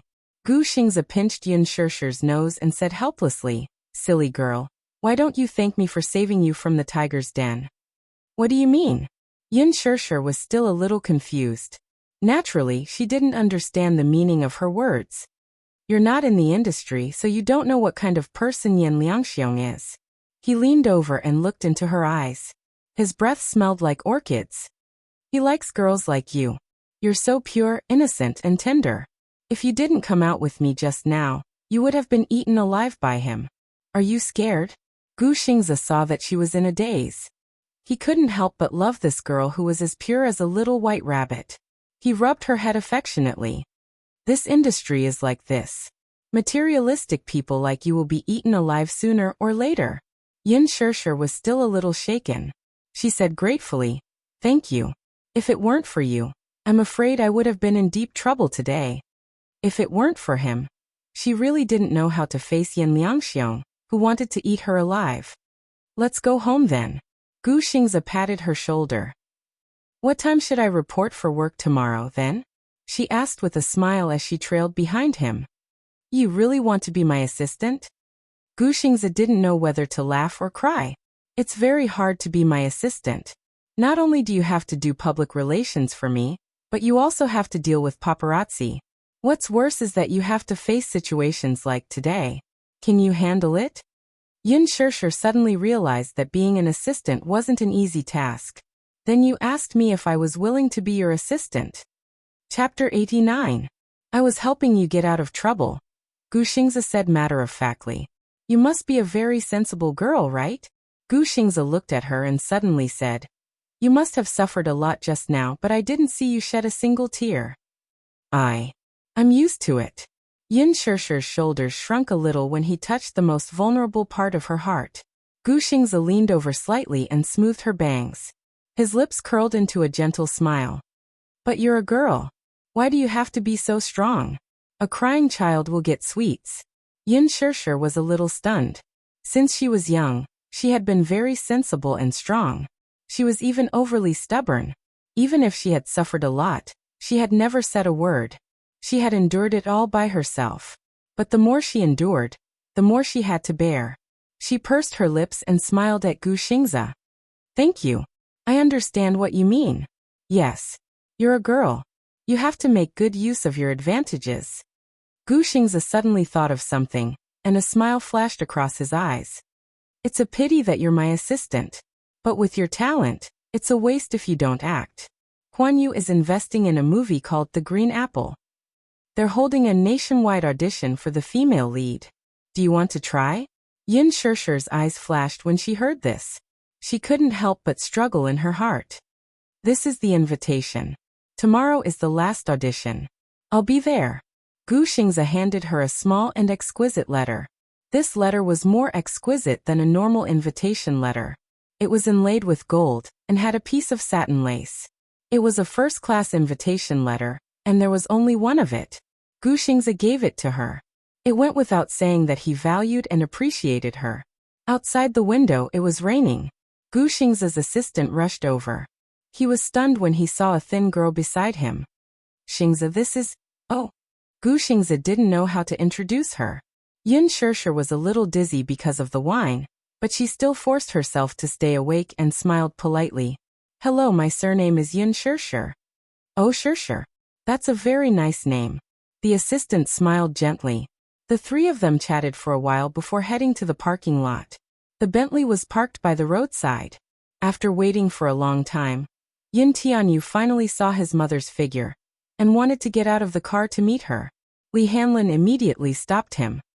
Director Yin, it's raining heavily outside. You should wait in the car. Yes. I'll have to trouble you then. Li Hanlin smiled and got out of the car with an umbrella. Gu Xing's nanny van was parked not far from the Bentley. Just as the three of them were about to get in, a man in a suit got out of the Bentley in front of them. Miss Yin, I'm here to pick you up. Gu Xingzi looked at the man, and then at the expensive luxury car behind him. For a moment his eyes were filled with doubt. This man, who looked like a dragon among men, was very respectable, yet when he looked at Yin Shirshir, he was incomparably polite and gentle. Who was he? Why was he here to pick up Yin Shirshir? It was not that he had never seen such a scene before. Many female artistes in the entertainment industry looked pure and clean on the screen, but in reality, they had sugar daddies behind them. They would do anything to get ahead, be it drinking or sleeping with others. No matter what dirty methods they used, they would do anything to get ahead. He had been in this industry for many years and knew how muddy the waters were. A-list female artistes often had a few sugar daddies behind them. Once one was tired of her, he would dump her to the next. Women were like commodities for him to enjoy. Chapter 90. Yin Shirshir was confused. She did not know the man in front of her. Who are you? Li Hanlin's smile did not change. He leaned closer to her and said softly, Young Master Yin is waiting for you in the car. Young Master Yin, you? Yin Shirshir's expression changed again and again. She looked at the car in shock and panic. However, she saw Yu leaning against the window and waving at her with a warm smile on his face. Only then did her heart calm down. Gu Xingzi, thank you. You don't have to send me off. Be careful on the road. Shirshir, are you all right? Gu Xingzi was a little worried when he saw this. He did not know where this man came from, so he was naturally worried. His assistant beside him could not help but feel a little confused. What was wrong with Gu Xingzi? She had been in the entertainment industry for so many years, but she had never seen the cold and arrogant Gu Xingzi look at a woman more than once. Gu Xingzi was an ascetic handsome man. She had even doubted his sexual orientation. However, the young lady in front of him was indeed different from other women. She had delicate features and an aura that no one in the industry could compare to. I'm fine. Don't worry. Yin Shirshir smiled and hurriedly followed Li Hanlin into the car. Gu Xingzi looked at her and was stunned. He then smiled helplessly. He seemed to have lost his composure today. Perhaps it was because he had seen too many dirty tricks in the entertainment industry. Now that he saw an unbelievably pure woman, he actually had some inexplicable emotions. He actually wanted to protect this purity of hers. Gu Xingzi sighed softly. He walked slowly into the nanny van and left. Yin Shirshir got into the Bentley. She was stunned by the gorgeous scenery in the car. She had never sat in such a luxurious car. She had only seen it on TV. Yu, why are you? Yu rolled his eyes. Obviously, he would not tell her his true identity. If he said it out loud, he was afraid that mommy would not be able to take it. For the past 6 years, he had always played the obedient card and played the innocent role. If he told the truth, his mommy would never believe it. Mommy, this is Uncle Li. He's the principal of my kindergarten. Li Hanlin was also quick-witted and immediately followed up. Nice to meet you, Miss Yin. Nice to meet you. With a smile on his face, Li Hanlin was in disbelief. He looked at Yin Shirshir with an unfathomable gaze. God, what was the background of this young and beautiful woman in front of him? She looked like a high school student who had yet to graduate. Could it be that she had saved the galaxy in her past life by giving birth to a genius like Yin Tianyu? How did she give birth? Can you tell me the trick? He also wanted to go back and do some research. He wanted to give birth to a child as smart as Yu. Li Hanlin beat his chest and stamped his feet in his heart as he looked back and forth between the mother and son with envy. He also wished he had such a considerate and warm son. Yin Shirshir smiled. Hello, Principal Li. I've been busy with work. Thank you for taking care of Yu these past 2 years. Li Hanlin's lips twitched. He was a little confused. You're too kind. Yu is so smart and has been performing well all this while. Principal? How could a principal afford to drive such a car? Yin Tianyu smiled and interrupted this topic. Principal, thank you for sending me and my mommy home today. You're welcome. Li Hanlin smiled and immediately instructed the chauffeur to start the car. The Bentley slowly started moving. However, the three were unaware of it. Not far away, a Bugatti Veyron followed closely behind. Chapter 91. Muyaja, who was in the driver's seat, looked ahead and tightened his grip on the steering wheel. As they sped along, the night view flashed past the window. Yin Shirshir really treated Li Hanlin as the principal of her kindergarten and kept asking him about Yu's situation in school. Principal Li, as a mother, I'm really incompetent. How is Yu's performance in school? Did he cause you any trouble? Li Hanlin maintained a polite smile on his face, but he was about to cry in his heart. It was too difficult to act out this act. He turned his head and looked at Yu helplessly. The little one saw that he was in a difficult position and couldn't help but snicker. His beautiful eyes curved into crescents, and he looked exceptionally beautiful. Mommy, didn't the principal say that Yu's performance was very good? He stuck out his tongue. In fact, his performance in kindergarten was quite good, especially his popularity in the school. Not only was he smart, but his delicate and handsome face also made him the little male god in the hearts of many little Lolas. The girls who wanted to hold hands with him lined up from the school gate to his classroom door. Even the teacher doted on him. The boys in his class were also very respectful towards him. Along the way, the three of them chatted happily. The Bentley soon stopped in front of the apartment building. At this moment, the night was already a little chilly. Yin Shirshir carried Yu out of the car. The cold wind blew and both mother and son shuddered. Yu buried his head in Yin Shirshir's chest and gave him a look. Li Hanlin immediately came forward and put his coat on them. Before Yin Shirshir could thank him, a beam of high beam shone on the three of them. The beam of high beam was extremely strong and was accompanied by the low roar of a high-performance sports car's engine. Virum, virum, virum. The sound came one after another. It was as if an angry lion was growling threateningly, glaring at them like a tiger eyeing its prey. It was ready to pounce on them in the next second.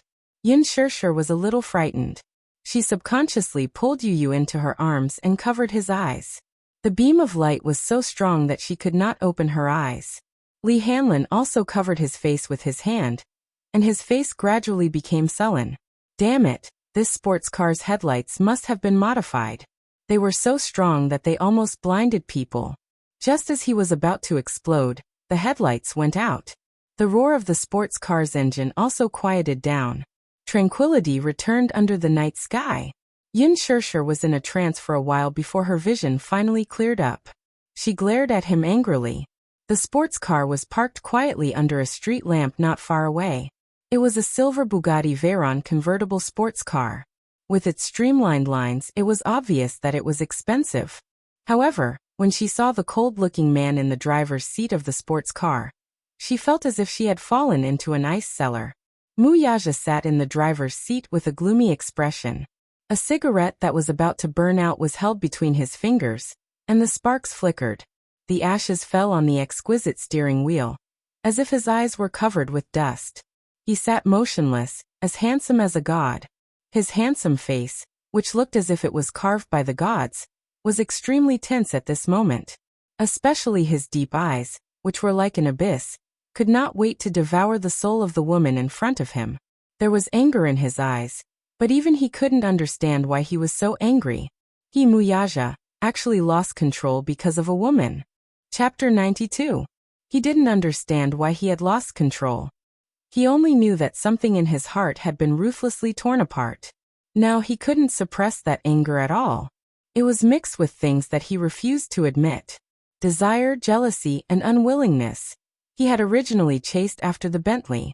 When the car left, he vaguely saw the young, unfamiliar, yet inexplicably familiar face. In his shock, he drove over and happened to see Gu Xingze and Yin Shirshir leaving the hotel together. He also happened to see Gu Xingze gently brushing Yin Shirshir's hair away from her forehead. They were so intimate. Everyone in the industry knew about Gu Xing's indifference. On the surface he looked as gentle as jade, but in reality, he hated being close to female artists in the industry. He had a serious obsession with cleanliness, and didn't like to be too close to people. Could it be that this woman was like those other women, unscrupulous in order to climb up the social ladder? It was only after Yin Shirshir got into the Bentley that he found it increasingly difficult to restrain his anger. She really had a husband? She had children? When he thought that she might already have a family of her own, this anger and restlessness seemed to be about to burst out. Along the way, he followed closely behind until the car stopped in front of the apartment building and saw the scene. It was like a warm and harmonious family of three. The heartwarming scene was so heartwarming that it hurt his eyes. Muyaja took a deep puff of his cigarette. His slender fingers crushed the cigarette, but outside the window. He slowly got out of the car and closed the door with a bang. The sudden and heavy sound made Yin Shirshir take a step back in shock. In an instant, too many distracting thoughts flashed through her mind. Only one firm thought emerged in her mind. She couldn't let this man take Yu away. Yin Shirshir was shocked and scared. She turned around and handed Yu over to Li Hanlin. She raised her head and handed the keys to Yu. She stroked his head and said with trembling lips, "Yu, go upstairs and wait for Mommy, okay?" "Mommy?"